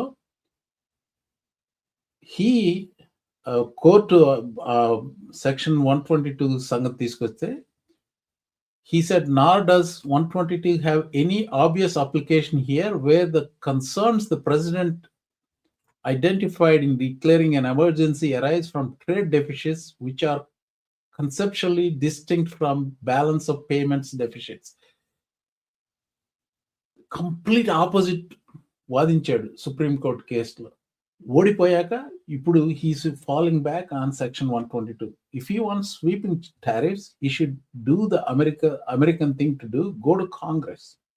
If his tariffs are such a good idea, he should have no problem persuading Congress That's what the Constitution requires. This is what Neil Kachal is saying. Anyway, we are living in interesting times, and ఒకటి Trump has a resounding defeat. Some people are even calling February 20th, 2 days back, is his worst day yet. In both presidencies, President term 1, term 2 law, there was the most decisive loss for him, and the worst day for him.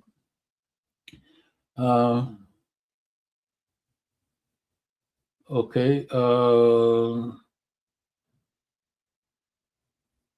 All right. So we will let me get to the next part of it. So next part of this ఏంటంటే Supreme Court justices, they are split among each other.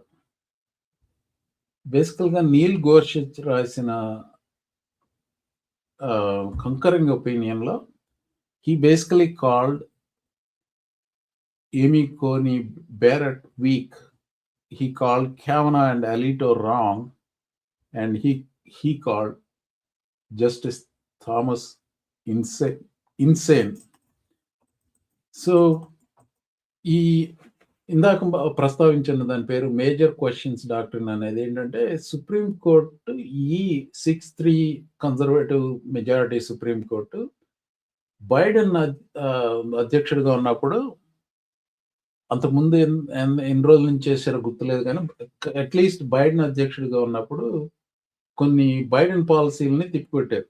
ఉదాహరణకి student loan payment సంబంధించింది దాన్ని Biden పాలసీని తిప్పికొడుతూ ఇది major questions doctrine అన్నారు. నేను I try to comprehend that definition of major question doctrine. It doesn't really exist. It is they makeup as they go అనుకుంటా. Clear definition అంటూ లేదు. సో ఈ డెమోక్రాటిక్ అపాయింటెడ్ జడ్జెస్ ఉన్నారు చూసారా, ఇది అదర్ దాన్ ఏమీ కోనీ beret, there are 3 ladies, కేగన్, Jackson, సోటోమయోర్, వీళ్ళు ముగ్గురు. They never went along with the description of this major questions doctrine. It is something these guys made up. So I will share my notes with you. ఎందుకంటే reading all of it will be somewhat దాన్ని ఏమంటారు, కొంచెం అతిగా అనిపించవచ్చు. So here is the thing Gorsuch says about Kagan, Sotomayor, and Jackson. Gorsuch accused the liberal wing as a hypocrisy. ఏమంటాడు, మీరు ఆ రోజుల్లో మేజర్ క్వశ్చన్ డాక్ట్రిన్తో మాతో రాలేదు, ఇప్పుడు మీరు దాన్ని పెడుతున్నారు అన్నాడు. Okay, that is basically what is saying. Like Kagan,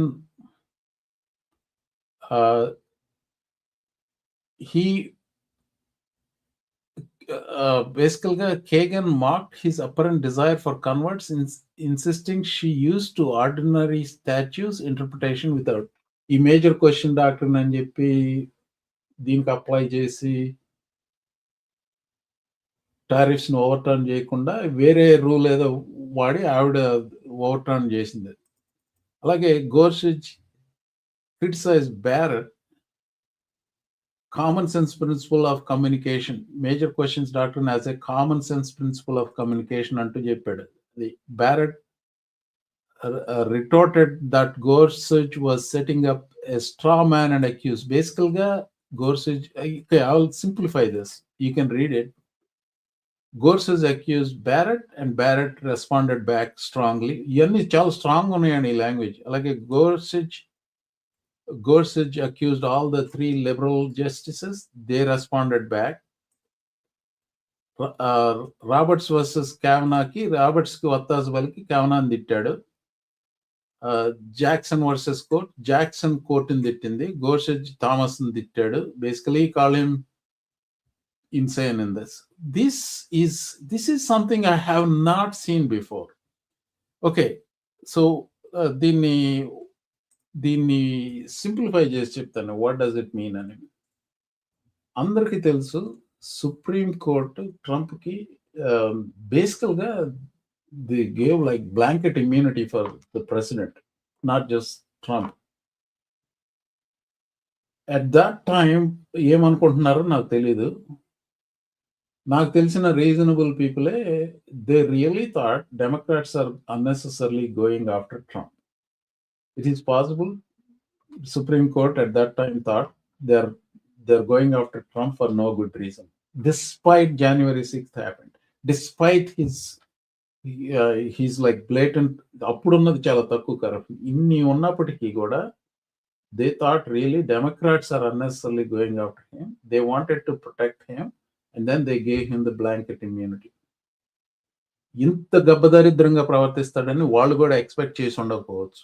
I give some benefit of doubt. నేను టారిఫ్స్ తిరగేస్తారని ఎందుకు అంటున్నాను? Because I trusted on some aspects, I trusted their intellectual honesty. ఏది ఈ టారిఫ్స్ అనే ఈ ట్యాక్స్లు అనేది వాళ్ళు నమ్ముతున్నారు అన్న ఉద్దేశంతోనే ఆ మాట చెప్పాను. So my guess was right. I thought it could have been like 7-2, but it turned out 6-3, which is fine. But they also thought Trump is not going to be this bad. Now they are seeing it. ఈ డెసిషన్లో చూస్తే they're not talking about specifics of everything else, but they're making a commentary on Trump's erratic behavior. ఈ డెసిషన్లో 170 180 pages decision అండి మొత్తం. Main decision, కంకరింగ్ and డిసెంటింగ్ opinions అన్ని కలుపుకుంటే అన్ని పేజీలు. This is not a small thing. Anyway that is ఇంకొక చిన్న ఇది ఉంది. ఈ సెక్షన్ 122 గురించి ఈ అనాలిసిస్ ఈయన, I'm trying to remember his name. How did I suddenly Shanaka ఆన్స్లమ్ Perera, ఇతని పేరు ఇంతకుముందు తీసుకొచ్చాను నేను. ఈ Substack article I will show you. I'm going to skip this because it is too heavy, very detailed oriented. And going forward ఏమవుతుంది అన్నది, I mean, he talked about implications to market. ఏమవుతుంది, the Supreme Court detonated 2.4 trillion and Wall Street celebrated. So this is a fascinating article. So I would probably put out a separate video on this one. He basically talking about 6 clocks in this one. అదొకటి మాత్రం చెప్తాను. July 24th ఈ section 122 emergency tariffs 150 daysకి end అయిపోతాయి. ఇది నిన్న పెట్టాడు కాబట్టి నిన్న నుంచి 150 days, July 24th. July 1st will trigger US Mexico Canada agreement 6-year review మొదలవుతుంది. ఇప్పుడు ఆన్గోయింగ్ ఏంటి, section 232 investigations racing against the clock ఇప్పుడు జరుగుతున్నాయి సెక్షన్ 232కి సంబంధించి. నవంబర్లో చైనాతో టారిఫ్స్ ఎత్తేయటం ఏదో అవుతుంది, రేర్ ఎర్త్ సస్పెన్షన్ అవుతుంది. January 1st ఇంకోటి ఏదో డెడ్ లైన్ ఉంది. అలాగే నవంబర్లో మిడ్ టర్మ్ ఎలక్షన్స్ ఉంది. ఇవన్నీ వస్తే ఇతని కంక్లూజన్ ఏంటంటే, Supreme Court rulings on tariffs is expected to be the most personally impactful event of Trump's presidency. I'm talking about personally to every one of us. Tariffs are not merely core policy for him, they are his main tool for global coercion and illicit gain, which he basically, it's not a policy for him, it is a weapon for him. It is a weapon. By the way, I said this is my conclusion, ఆయన conclusion కాదు, నేను రాసుకున్నది ఇక్కడ నా conclusion. I'm reading it as his conclusion. బేసికల్గా తనకి weapon అనుకున్నాడు, కొంతవరకు ఎఫెక్టివ్గా వాడగలిగాడు, బట్ సుప్రీం కోర్టు అది తీసేసింది. The loss of leverage is, in my opinion, ఈ లెవరేజ్ తగ్గింది, పాపులారిటీ పడిపోతుంది.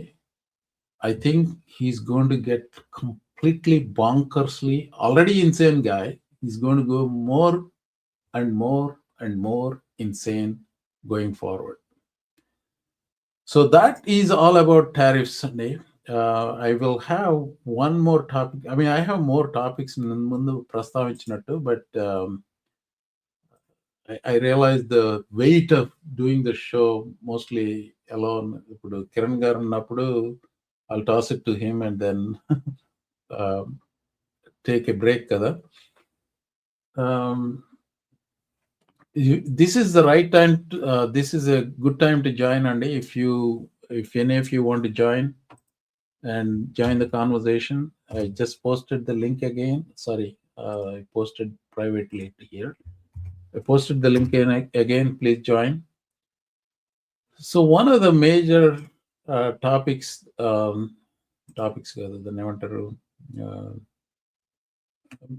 major news items that came this week is the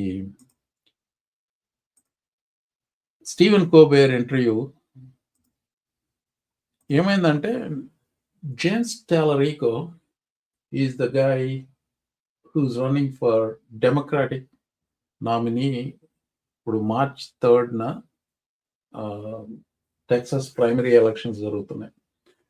Republican side 2 main contenders ఇంకా ఉన్నారు కానీ but two main contenders are John Cornyn, who is the current sitting senator, and Ken Paxton, who is the Attorney General of Texas. I don't think Trump endorsed anyone yet, or maybe he did endorse Paxton. I don't remember, but anyway, John Cornyn, it appears that he is trailing in all the polls. Ken Paxton gelavochu. He will become the nominee of the Republican Party. Sitting senator will lose, likely to lose. Democratic side, James Talarico and then Jasmine Crockett.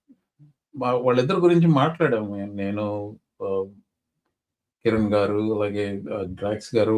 we talked about it. Jasmine Crockett is a black woman, firebrand. She's a trial attorney, like very, very articulate, very sharp. James Talarico, he was a school teacher and also a pastor, state representative. Jasmine Crockett, congressman. Jasmine Crockett, Stephen Colbert show lo chala sarlu ochindi. And then it's very common late night show lo raavadam. FCC rule ప్రకారం ఏంటంటే it's basically equal time rule ఏదో ఉంది. ఆ equal time rule లో ఎవరన్నా compete చేస్తున్నప్పుడు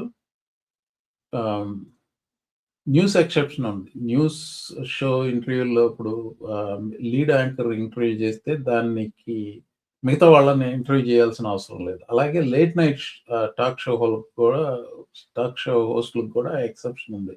మిగతా అన్ని చోట్ల ఏంటంటే క్యాండిడేట్ ఎక్స్కి 1 hour ఇస్తే క్యాండిడేట్ వైకి 1 hour ఇవ్వాలి. అది ఆ రూల్ ప్రకారం.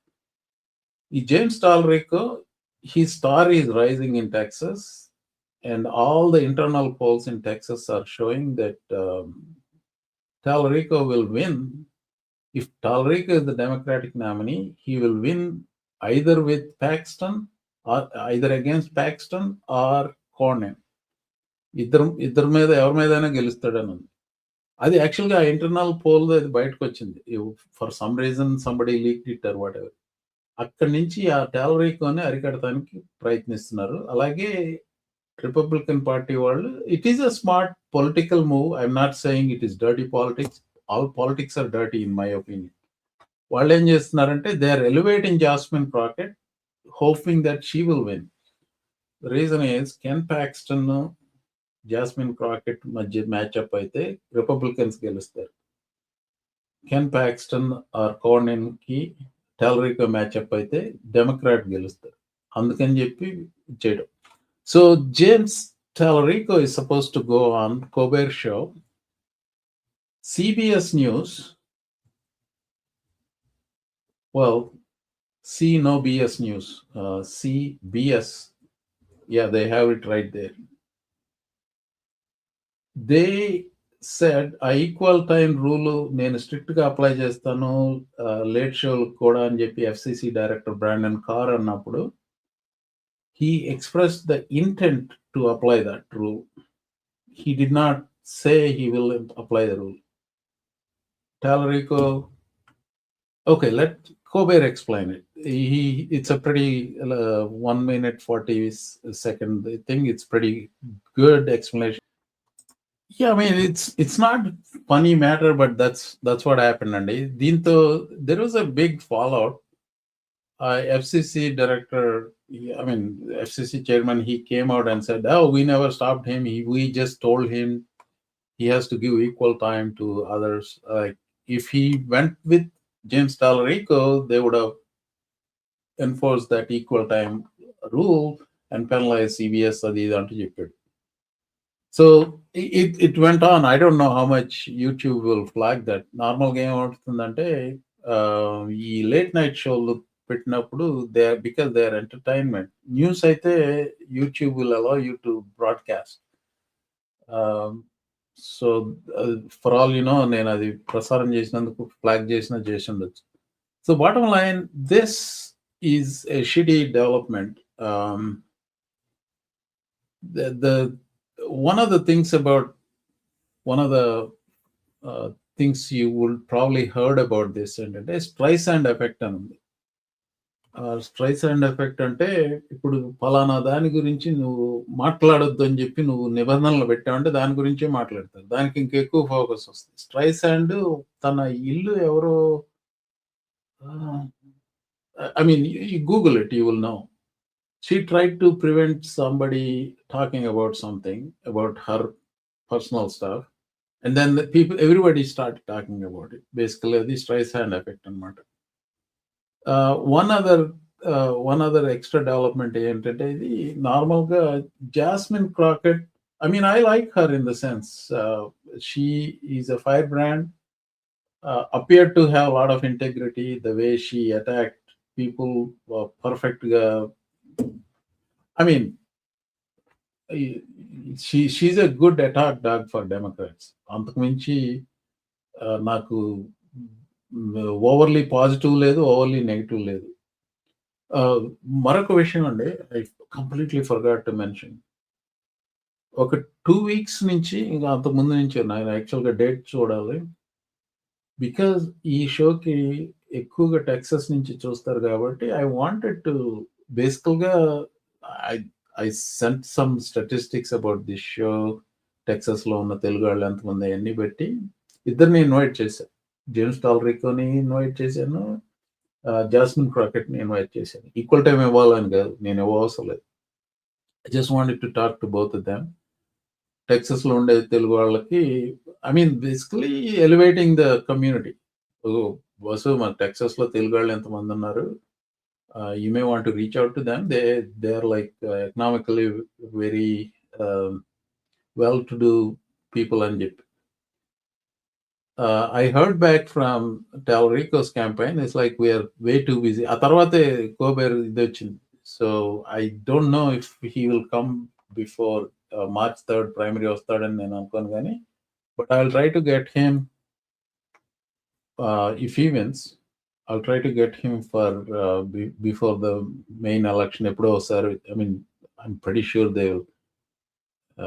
I mean, the numbers are compelling enough. Like they're into tens of thousands. The Texas నుంచి వచ్చే views.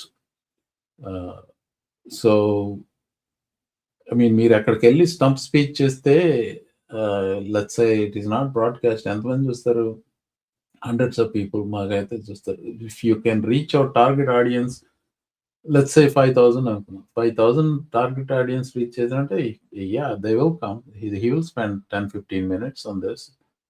Anyway, that's my next thing. I mean, that's what I wanted to say. By the way, sorry, I wanted to mention this. ఏమైందంటే Colbert used to call it Colbert bump అనేవాడు. ఇప్పుడు తన షోలోకి వెళ్ళిన వాళ్ళకి ఇంతకుముందు election టైంలో ఏదో bump వచ్చింది. సో అక్కడి నుంచి దాన్ని కోబేర్ బంప్ అంటున్నాడు. బికాస్ ఆఫ్ ఇది స్టీవెన్ కోబేర్ షోలో ప్రివెంట్ చేశాడు కాబట్టి టాలరీకోని, దాన్ని తీసుకెళ్ళి ఆ ఎంట్రీని ఐ ఫర్గాట్ అబౌట్ దిస్, ఆ ఎంట్రీని తీసుకెళ్ళి యూట్యూబ్లో పెట్టి, అది మామూలుగా ఇలాంటి ఇంటర్వ్యూలు ఎంతమంది చూసారంటే ఒక 500,000 చూస్తే ఎక్కువ. I'm trying to see how many people, Colbert, Late Show, Tallarico. Let's see how many. Last time I checked, about 10 million చూసారండి. No, 8.6 million చూసారు ఆల్రెడీ. 8.6 million చూసారు. Why? And then on top of that, దీనికి సంబంధించిన ఆయన చేసిన కవరేజ్లన్నీ Steven కోబెర్ చేసిన coverage అంతా minimum 2.8 million చూసారు. So basically Streisand effect working against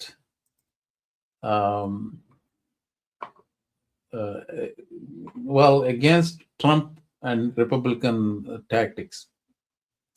Okay, the other fallout ఏమైంది, because Tallarico got the bump, Jasmine Crockett showed an ugly side of her, which I haven't seen that before. This is what she said, Tallarico and Stephen Colbert lied about the reason. I mean, she said like because they wanted to create better reception for Tallarico interviews, they lied about it. And then the post chesi delete chesin. And then she behaved a little awkward anamata. Let me show you this here. Watch this. The defund movement seeks to actually bring about healing This is and not finally invest in our communities to make them safer, addressing the root causes of crime, and by allowing the professionals to do their respective jobs. Defund is about finally being smart on crime. So one of the issue endante, so this is not about Tallarico. ఇప్పుడు నేను చాలా వీడియోలు పెట్టాను, చాలా గంటలు ఇందులో spend చేశాను కదా. You go back and say one of the things you will find me is consistency. నేను నిన్న ఒకటి చెప్పి రేపు ఒకటి చెప్పను నేను, because I'm not running for any political office, right? That is basically the consistency comes. ఒకసారి ఎప్పుడన్నా తప్పు చెప్పి సర్దిద్దుకోవడం అది వేరు, ఇది ఒక న్యూస్ ఐటమ్ గురించి. But something as fundamental as this, she said defund the police, and now she's trying to back off from it. If she becomes a nominee, she'll be killed based on the defunding the police part of it. So ila politicians ante నాకు ఇష్టం ఉండదు, but I can tolerate to some extent this kind of backing off. Sometimes ఆ రకం correction చేసుకోకపోతే you don't want them to be your leaders. కానీ అది ఎప్పుడు correct చేసుకోవాలి? ఎగ్జాక్ట్గా ఎలక్షన్ ముందు కాదు. It had to be some other reason when you correct themselves on it. Anyway, so that's what I wanted to talk about this Colbert గురించి. నేను యాక్చువల్గా ఒక సెపరేట్ వీడియో చేశాను, I think Tuesday ఇప్పుడు this was very hot news చేశాను, కాకపోతే audio సరిగ్గా లేక దాన్ని ఐ జస్ట్ ట్రాష్డ్ ఇట్. ఓకే, ఒక లైటర్ టాపిక్ తో ముగిస్తానండి. ఇది Trump board of peace. So next topic వచ్చి Trump board of peace. I mean, by the way, this is a good time to have a conversation. If you want to join and then talk about any of the issues we talked about, you're welcome to join. Before I move on to the next topic, even if I move on to the next topic, feel free to join. And Trump Board of Peace scandal enti? Board of Peace anedi, I mean, you just have to Google it. It is one of the most hilarious undertaking of Trump. I mean, Trump ki ఐడియాలు బోల్డ్ వస్తూ ఉంటాయి, ఏదో రావటమే కాదు మొదలెట్టేస్తుంది. ఇప్పుడు మనకి నా చిన్నప్పుడు ఇప్పుడు ఉందో లేదు, ఇప్పుడేంటి ఆంధ్ర అంటే కొందరు భూత పదంగా చూస్తారు కదా, ఆంధ్రులు ఆరంభ సూరులు అని ఒకటి ఉండేది. అంటే బేసికల్గా తెలుగు వాళ్ళందరూ ఆరంభ సూరులు అని మొదలు పెడతారు, ఏది ఫినిష్ చేయరు. మనోడు అటుంటాడు, ఎన్ని బిజినెస్లు మొదలు పెట్టాడో, ఎన్ని దివాళా తీసాడో మీకు అందరికీ తెలుసు. 6 సార్లు కంపెనీలు దివాళా అయినాయి. Trump స్టేక్స్, Trump vodka, Trump airlines, Trump this, Trump that, అన్ని ఏదో చేశాడు. అలాంటి ఎండివరే ఇది బోర్డ్ ఆఫ్ పీస్. దీని గురించి నేను ఏదో కొంటిగా పెడదాం అనుకున్నాను, కానీ మళ్ళీ యూట్యూబ్ ఫ్లాగ్ అవుతుందని చెప్పి బేసికల్గా border pieces, like border pieces of shit అన్నమాట. Basically, that is what it is. The competition for United Nations. అందులో అందులో నేషన్స్ ఉంటాయి. అంత 18 మంది అంత జాయిన్ అయినట్టున్నారు. అంత దగులుబాజీ అధ్యక్షుల ఈ దేశాలన్నిటికీ. బేసికల్గా అర్జెంటీనా, హావియర్ మిలే,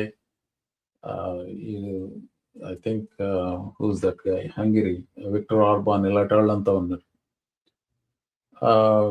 ఈ మీటింగ్ ఎక్కడ జరిగింది, బోర్డ్ ఆఫ్ పీస్ మీటింగ్ ఎక్కడ జరిగిందంటే ఇది Donald J. Trump Institute of Peace, across from Donald J. Trump Center for Arts, which is also known as the Kennedy Center. A few blocks from the Donald J. Trump Ballroom, which is in the White House, and a few blocks from Arc D. Trump, which is building right across Lincoln Memorial at Elledaniki. The most prominent announcement came out of this board of peace is war against Iran. I swear to God, like he was talking about war against Iran at this board of peace meeting, whatever. The important thing is he pledged $10 billion of US taxpayers' money to this board of peace. I don't think he can do that. I think it is unconstitutional. I think somebody with standing will sue this and then stop it. Other nations, మిగతా దేశాలు వీళ్ళంతా ఉన్నారు. You can Google it and you'll find all these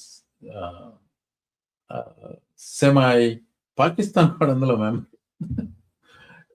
semi-dictatorial rulers and some shady characters, they became members of it. $1 billion membership fee. America udara swabhavanto 10 billion istadi. Donald Trump is the chairman for life. I mean, he cannot be thrown out or anything under the rules. He can only die in this. Or maybe there is a rule saying he can give it to his kids or something like that. 3 గంటలు పెట్టారు ఈ meeting. ఈ 3 గంటల్లో he rambled like about like broken teleprompter. He rambled about not receiving Nobel Peace Prize. He rambled about stopping people getting killed. అది Paraguay president చాలా handsome ఉన్నాడంట, కానీ హ్యాండ్సమ్గా ఉన్న వాళ్ళ గురించి మగాళ్ళు అంటే తనకి ఇష్టం ఉండదంట, ఆడవాళ్ళు అయితే ఇష్టపడతాడంట, బ్యూటిఫుల్ లేడీస్ అయితే. That's what he said. The things I wanted to focus on this is the grift అండి. జేర్డ్ కుష్నర్ అంటే వాడి నెత్తి మీద పావలా పెడితే నాకు వెనికిరానాడు ట్రంప్ వాళ్ళుడు. వాడే అసలు నాకు తేళ్ళు జెర్లు పాకుతాయి వాడిని చూసినప్పుడు. అలా వీడు పెద్ద పోటుగాడిలాగా వెళ్ళి ప్రపంచ శాంతికి ఈడు చేసేవాడు. దిస్ గాయ్ అబ్రహాం అకార్డ్ అంటే ఏదో చెప్పితే చెప్పుకుంటుంటాడు. I mean, gosh, I despise the Trumps and Trump sons-in-laws or anybody related to Trump in the sense. So look at the grift. What is their mission? Nobody knows. They say peace, but I think it is just Trump wants to be the king of the world. He doesn't want to be the president. ఎందుకంటే పని చేయాలి. అదే ఈ board ద్వారా ఏం చేస్తాడో, ఏం influence ఉంటుంది. ఈ అధికారంలో దిగిన మరుసటి రోజు వీళ్ళందరూ పలాయనం చూపెడతారు. They don't give a shit about him once he loses his power, right? So this is why I call this equal to every one of his failed businesses. At least failed business had a chance. This one doesn't have a chance a minute after he stops becoming the president. So Elot is, sorry for the phrase, but this is important. వీళ్ళు అక్కడికి చేరి వీళ్ళందరూ సొకచి మర్దనం చేసుకుంటారంటారు చూసారా, that is exactly what this jade questionnaire says. This is a parasitic Leach. వీడు అంటే జలగలంటుడు. he he wants, what is his role here? He's the son-in-law of Trump. Other than that, what kind of a standing he has in the world peace? Nothing. చెప్పాను కదా, నెత్తిన పావలా పెడితే అద్దన గనకరాని ఎదవ. He says like he doesn't see why people are participating in it without any profit motive. Really? What you've seen today is just a small sample of the work that's been done. And I really want to thank the entire team that's worked so hard at this. A lot of these people are volunteers. They're doing this not for any personal gain. People are not personally profiting from this. They are really doing this for their children and for their grandchildren and because they want to see peace. So these kind of platitudes really get under my skin, and they're really doing it for world peace, this, that, and ఇంకోటి ఏంటంటే American petition చూసారా, ఈ management petition ఇలాంటి ఈ రకమైన presentation లో they say a lot without saying any god damn thing. ఇది అలాంటిదే, ఇలాంటి స్పీచ్ ఏదో ఇచ్చాడు. ఇంకొక గ్రిఫ్టర్ ఉన్నాడు ఇదే గ్రూప్ లో, వాడి పేరు స్టీవ్ విట్కాఫ్. సో వీడు కూడా విపరీతంగా ట్రంప్ను పొగిడేస్తా ఉన్నాడు అందులో. So watch this guy. Mr. President, it's my greatest honor to work for you. It's a blessing in my life. I have had many blessings, but this is my greatest blessing. And Jared, you are my dear friend and the best partner I ever had. You are an amazing person. But Mr. President, it is my greatest honor to work for you. It is the blessing in my life. I've had many blessings. I don't have to be a practicing lawyer anymore, but this is my greatest blessing. What kind of a life he has? This guy is a real estate guy who had some business connections with Trump. Zero, nada, zilch. International diplomacy expert. And he is the guy who's US envoy to Russia. He's trying to settle the war between Russia and Ukraine without even talking. He never set foot in Ukraine. He never talked to Ukraine. Everything Putin wants, he conveys to Trump. And this guy is peace broker between Ukraine and Russia. Class 1 grifter. వీడి కొడుకే world Liberty financial వాడు కూడా ఒక Witkoff, వాడి పేరు మర్చిపోయాను, John Witkoff ఏదో.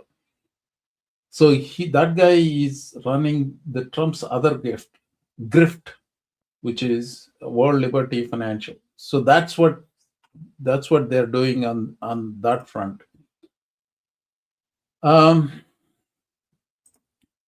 The కొసమేరపు ఏంటంటేనండి, ఈ 3 గంటల మీటింగ్లో ఆ మీటింగ్ లో అన్నాడు, ఇంకో మీటింగ్ లో అన్నాడో తెలియదు, బట్ బేసికల్ గా ట్రంప్ బైడెన్ ఎప్పుడు నిద్రపోతా ఉంటాడని. ఈ 3 గంటల మీటింగ్ లో చాలాసేపు the successful implementation of the second phase of the Gaza peace plan. This includes ensuring a lasting ceasefire and the successful implementation of the second phase of the Gaza peace plan. This includes ensuring a lasting ceasefire and the successful implementation. So it's repulsive and abhorrent. ఇంకా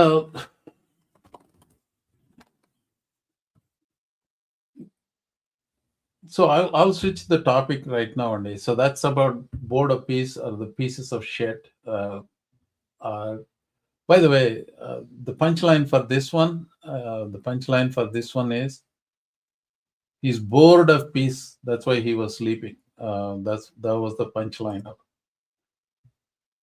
Moving on to, I think I'll close with this topic, which is the last topic is on corruption, sex scandals, eccentric performative nonsense.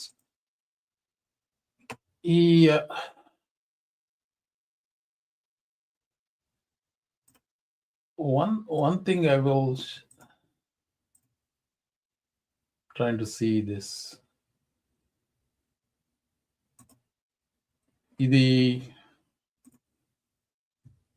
Trump family,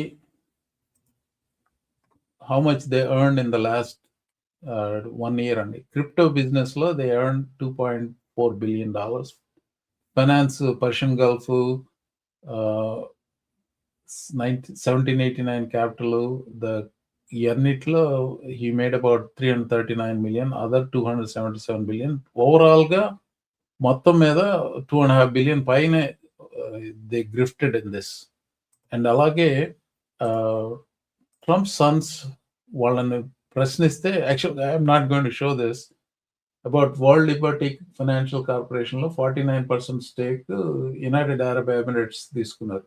so $500 million stake. దాని గురించి అడిగితే, so just a small sample of the World Liberty corruption. Corporation, which has been in the news, and there was this big Wall Street Journal report about the 49% stake that was sold to an Emirati royal family member after your father was elected president, raising questions about whether they were doing that so they could get access to AI chips. A, my father has nothing to do with. B, it has nothing to do with AI chips. And C, we met in the Middle East the first time. Yes. There's not a person in that room. There's not a banker. There's not. So anyway, if you believe that, A, his father nothing to do with it. B, it has nothing. The AI chips have nothing to do with it. C, whatever that crap. If you believe that, I have a bridge to sell. It's called Brooklyn Bridge. It's between Manhattan and Brooklyn, New York. Anyway, moving on the same topic, that's so. Corruption విషయంలో king Trump and Trump family అవినీతి సామ్రాట్ అని బిరుదిచ్చాను నేను. అవినీతి సామ్రాట్ Donald Trump. అతను పక్కన ఉన్న వాళ్ళు ఏం తక్కువ వాళ్ళు కదండి. So I just wanted to bring some other grifting from his cronies. ఈడు హావర్డ్ లట్నిక్ ఈ టారిఫ్స్ కి సంబంధించి, so here is the thing అండి, ఫ్యూచర్స్ లో బెట్ కట్టేవాళ్ళు మీకు ఎంతమంది ఉన్నారో తెలీదు. బేసికల్ గా options market is futures market, right? ఇప్పుడు పలానా పంట, ఇప్పుడు ఇండియాలో కూడా బాగానే ఉంది. ఇప్పుడు ఈ పలానా మీరు అరటి గెలలు వేసారనుకో, అరటి తోట వేసారనుకోండి, అగ్రికల్చరల్ ఫ్యూచర్స్ ఎగ్జాంపుల్. మీ పంట వస్తే ఇంత కొంటామని చెప్పి ముందుగానే ఒక కాంట్రాక్ట్ తీసుకుంటారు. ఆ పంట అది ఫ్యూచర్లో ఎంత ఉంటుంది ప్రైస్ అని, అది అంతకంటే ఎక్కువ ఉంది అనుకోండి, this guy who buys it ahead of time wins it. అంతకంటే తక్కువ ఉంటే he will bite the loss. అది ఈ టారిఫ్స్ కి సంబంధించి ఈ ఇతగాడి కొడుకులు బెట్ కట్టారు counterfeit వాళ్ళు. ఇది కామర్స్ సెక్రటరీ ఏమని, ఇప్పుడు కాస్కో లెట్స్ సే వాళ్ళు ఎలా పూల్ చేశారో మనీ తెలీదు, కాస్కో నుంచి ఒక $2 billion వెళ్ళినాయి అనుకోండి టారిఫ్స్ కి. ఇప్పుడు అవి రిఫండ్ వస్తాయి అని బెట్. వీళ్ళు కామర్స్ సెక్రటరీ కొడుకులు రిఫండ్స్ వస్తాయి అని చెప్పి బెట్ కట్టి రూపాయికి 30 పైసలు వీళ్ళు ప్రీమియం కట్టి, అంటే ఇప్పుడు కాస్కోకి ఆ $2 billion తిరిగి వస్తే, నేను ఉదాహరణ చెప్తున్నాను, I don't know if they bought it from Costco or not. Costco has to, because they already paid 30 cents on the dollar, అంటే 600 million మాత్రమే కాస్కోకి వస్తాయి. ఆ 1.3 billion మిగతా 1.3 billion వీడి కొడుకులకి వెళ్తాయి. That's exactly what this dealing is. వాళ్ళు పెట్టిన ఇన్వెస్ట్మెంట్ కి 3 to 5 times ప్రాఫిట్ వచ్చింది. So in other words, these guys on one hand they trying to sell you how great tariffs are.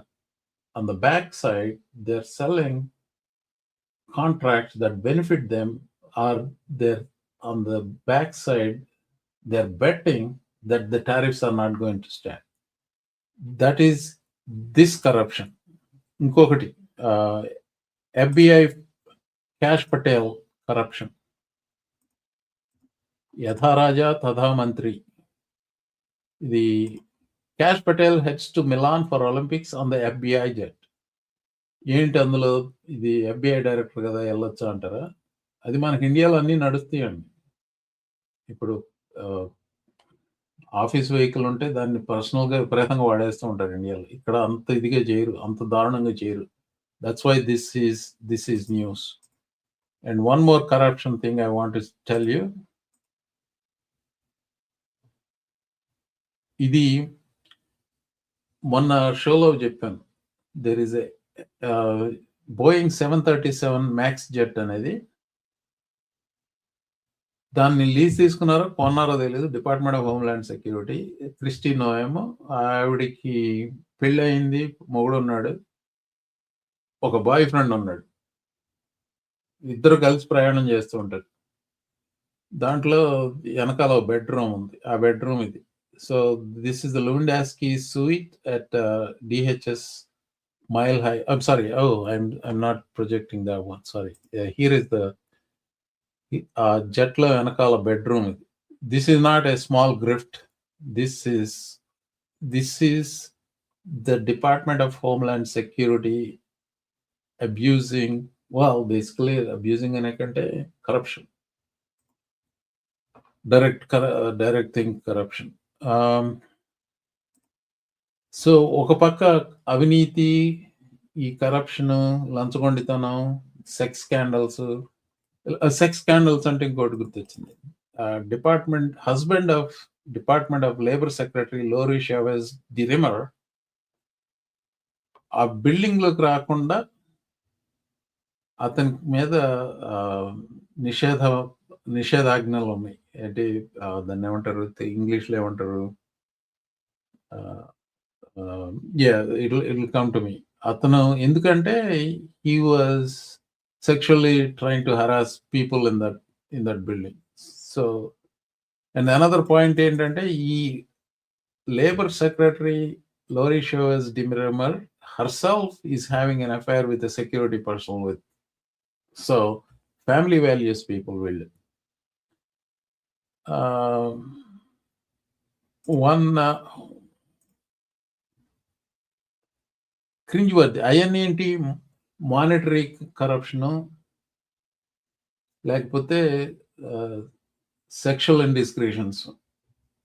Nobody really cares who does what in their personal life. కానీ వచ్చి నీతులు చెప్తే we can say whatever we want to say, right? So వీళ్ళు doctor Raj అండ్ ఇతనదేంటి health డిపార్ట్మెంట్కి సంబంధించి I'm trying to remember his portfolio. Pennsylvania సెనేటర్గా చేసి ఓడిపోయాడు. నా he's in health and human services డిపార్ట్మెంట్లో ఏదో కీ పొజిషన్లో ఉన్నాడు. సో వీళ్ళు ఎక్సర్సైజ్ గురించి మనకు చెప్పడం కోసం ఈయన department of defence secretary Pete Hegseth, ఈయన doctor Raj, they are trying to tell us the importance of exercises by doing this performative shit like this. And Hegseth himself tells you this. Sorry, Hegseth gadidi. RFK Junior and Kid Rock వీళ్ళు సానాలకు వెళ్ళి అక్కడ వీళ్ళు షర్ట్లు తీసుకొని ఈ performative bullshit. This is what the Trump cabinet is doing. While Trump higher level corruption, ఇంకో కొంచెం sub level corruption చేస్తున్నారు వీళ్ళు సెక్రటరీలో. And then some cringe worthy nonsense like this they are doing. Anyway, so that is what I wanted to share అండి. So it's basically yucky, nonsensical. There is so much that goes on any given day, given week. There is so little time to talk about, and I really don't know how to put it all together into one weekend show or even middle of the week time unte petna video lo kuda there is absolutely no way we can cover all the shit that happens in one week. One last thing I wanted to show you, Andy. So this is a funny thing. It's actually it's a comedic warm up ga anukunnanu, but I did something differently. Okay, this is not AI. this is real. Watch this. No, I will use this one.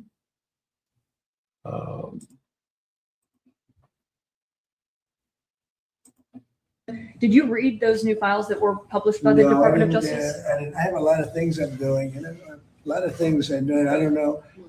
You mentioned two names. I'm sure they're fine. Otherwise, it would have been major headlines. I think it's really time for the country to get onto something else. Now that nothing came out about me, other than it was a conspiracy against me, literally, by Epstein and other people. Did you read those new files that were? Anyway, so nakuన్న script lo there are other topics, and I think I am very tired today. So I mean, I can tell when I have a co-host, it goes much more smoothly than one person trying to do it all. Also 2 hours I paid almost. There are a couple of, actually I will tell you what all I kind of missed to mention. Corruption, sex scandals వాటి గురించి చెప్పాను. Economic data, immigration, హోమ్ల్యాండ్కి సంబంధించిన కొన్ని ఉన్నాయి. One of the things is Epstein ఇన్వెస్టిగేషన్కి సంబంధించింది ఒక main news item వచ్చింది. అది జస్ట్ బ్రీఫ్గా మెన్షన్ చేస్తాను. British former prince Andrew Mountbatten or whatever it is, అతను అరెస్ట్ చేశారు. That is not a small deal అండి. So what is happening on the Epstein front is, అమెరికాలో మచ్చిబుచ్చి మారేడుకాయ చేసి తూచి ఇంకేం లేదు ఇక్కడ అంతా ఇక్కడేం జరగట్లేదు వెళ్ళిపోండి అని చెప్పడానికి ప్రయత్నిస్తున్నారు. కానీ ఇంటర్నేషనల్గా ఫాలో అవుట్ ఎక్కువ అవుతుంది ఎప్స్టీన్. ఇప్పుడు యూకేలో heads are rolling. We don't know where this will end up. Department of Justice says that we already released everything there is to be released, which I don't believe it for a second.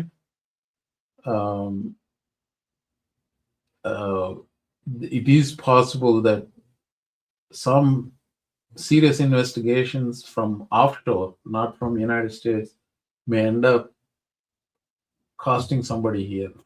For example, there's no reason why the Commerce Secretary, with so many ties to Jeffrey Epstein,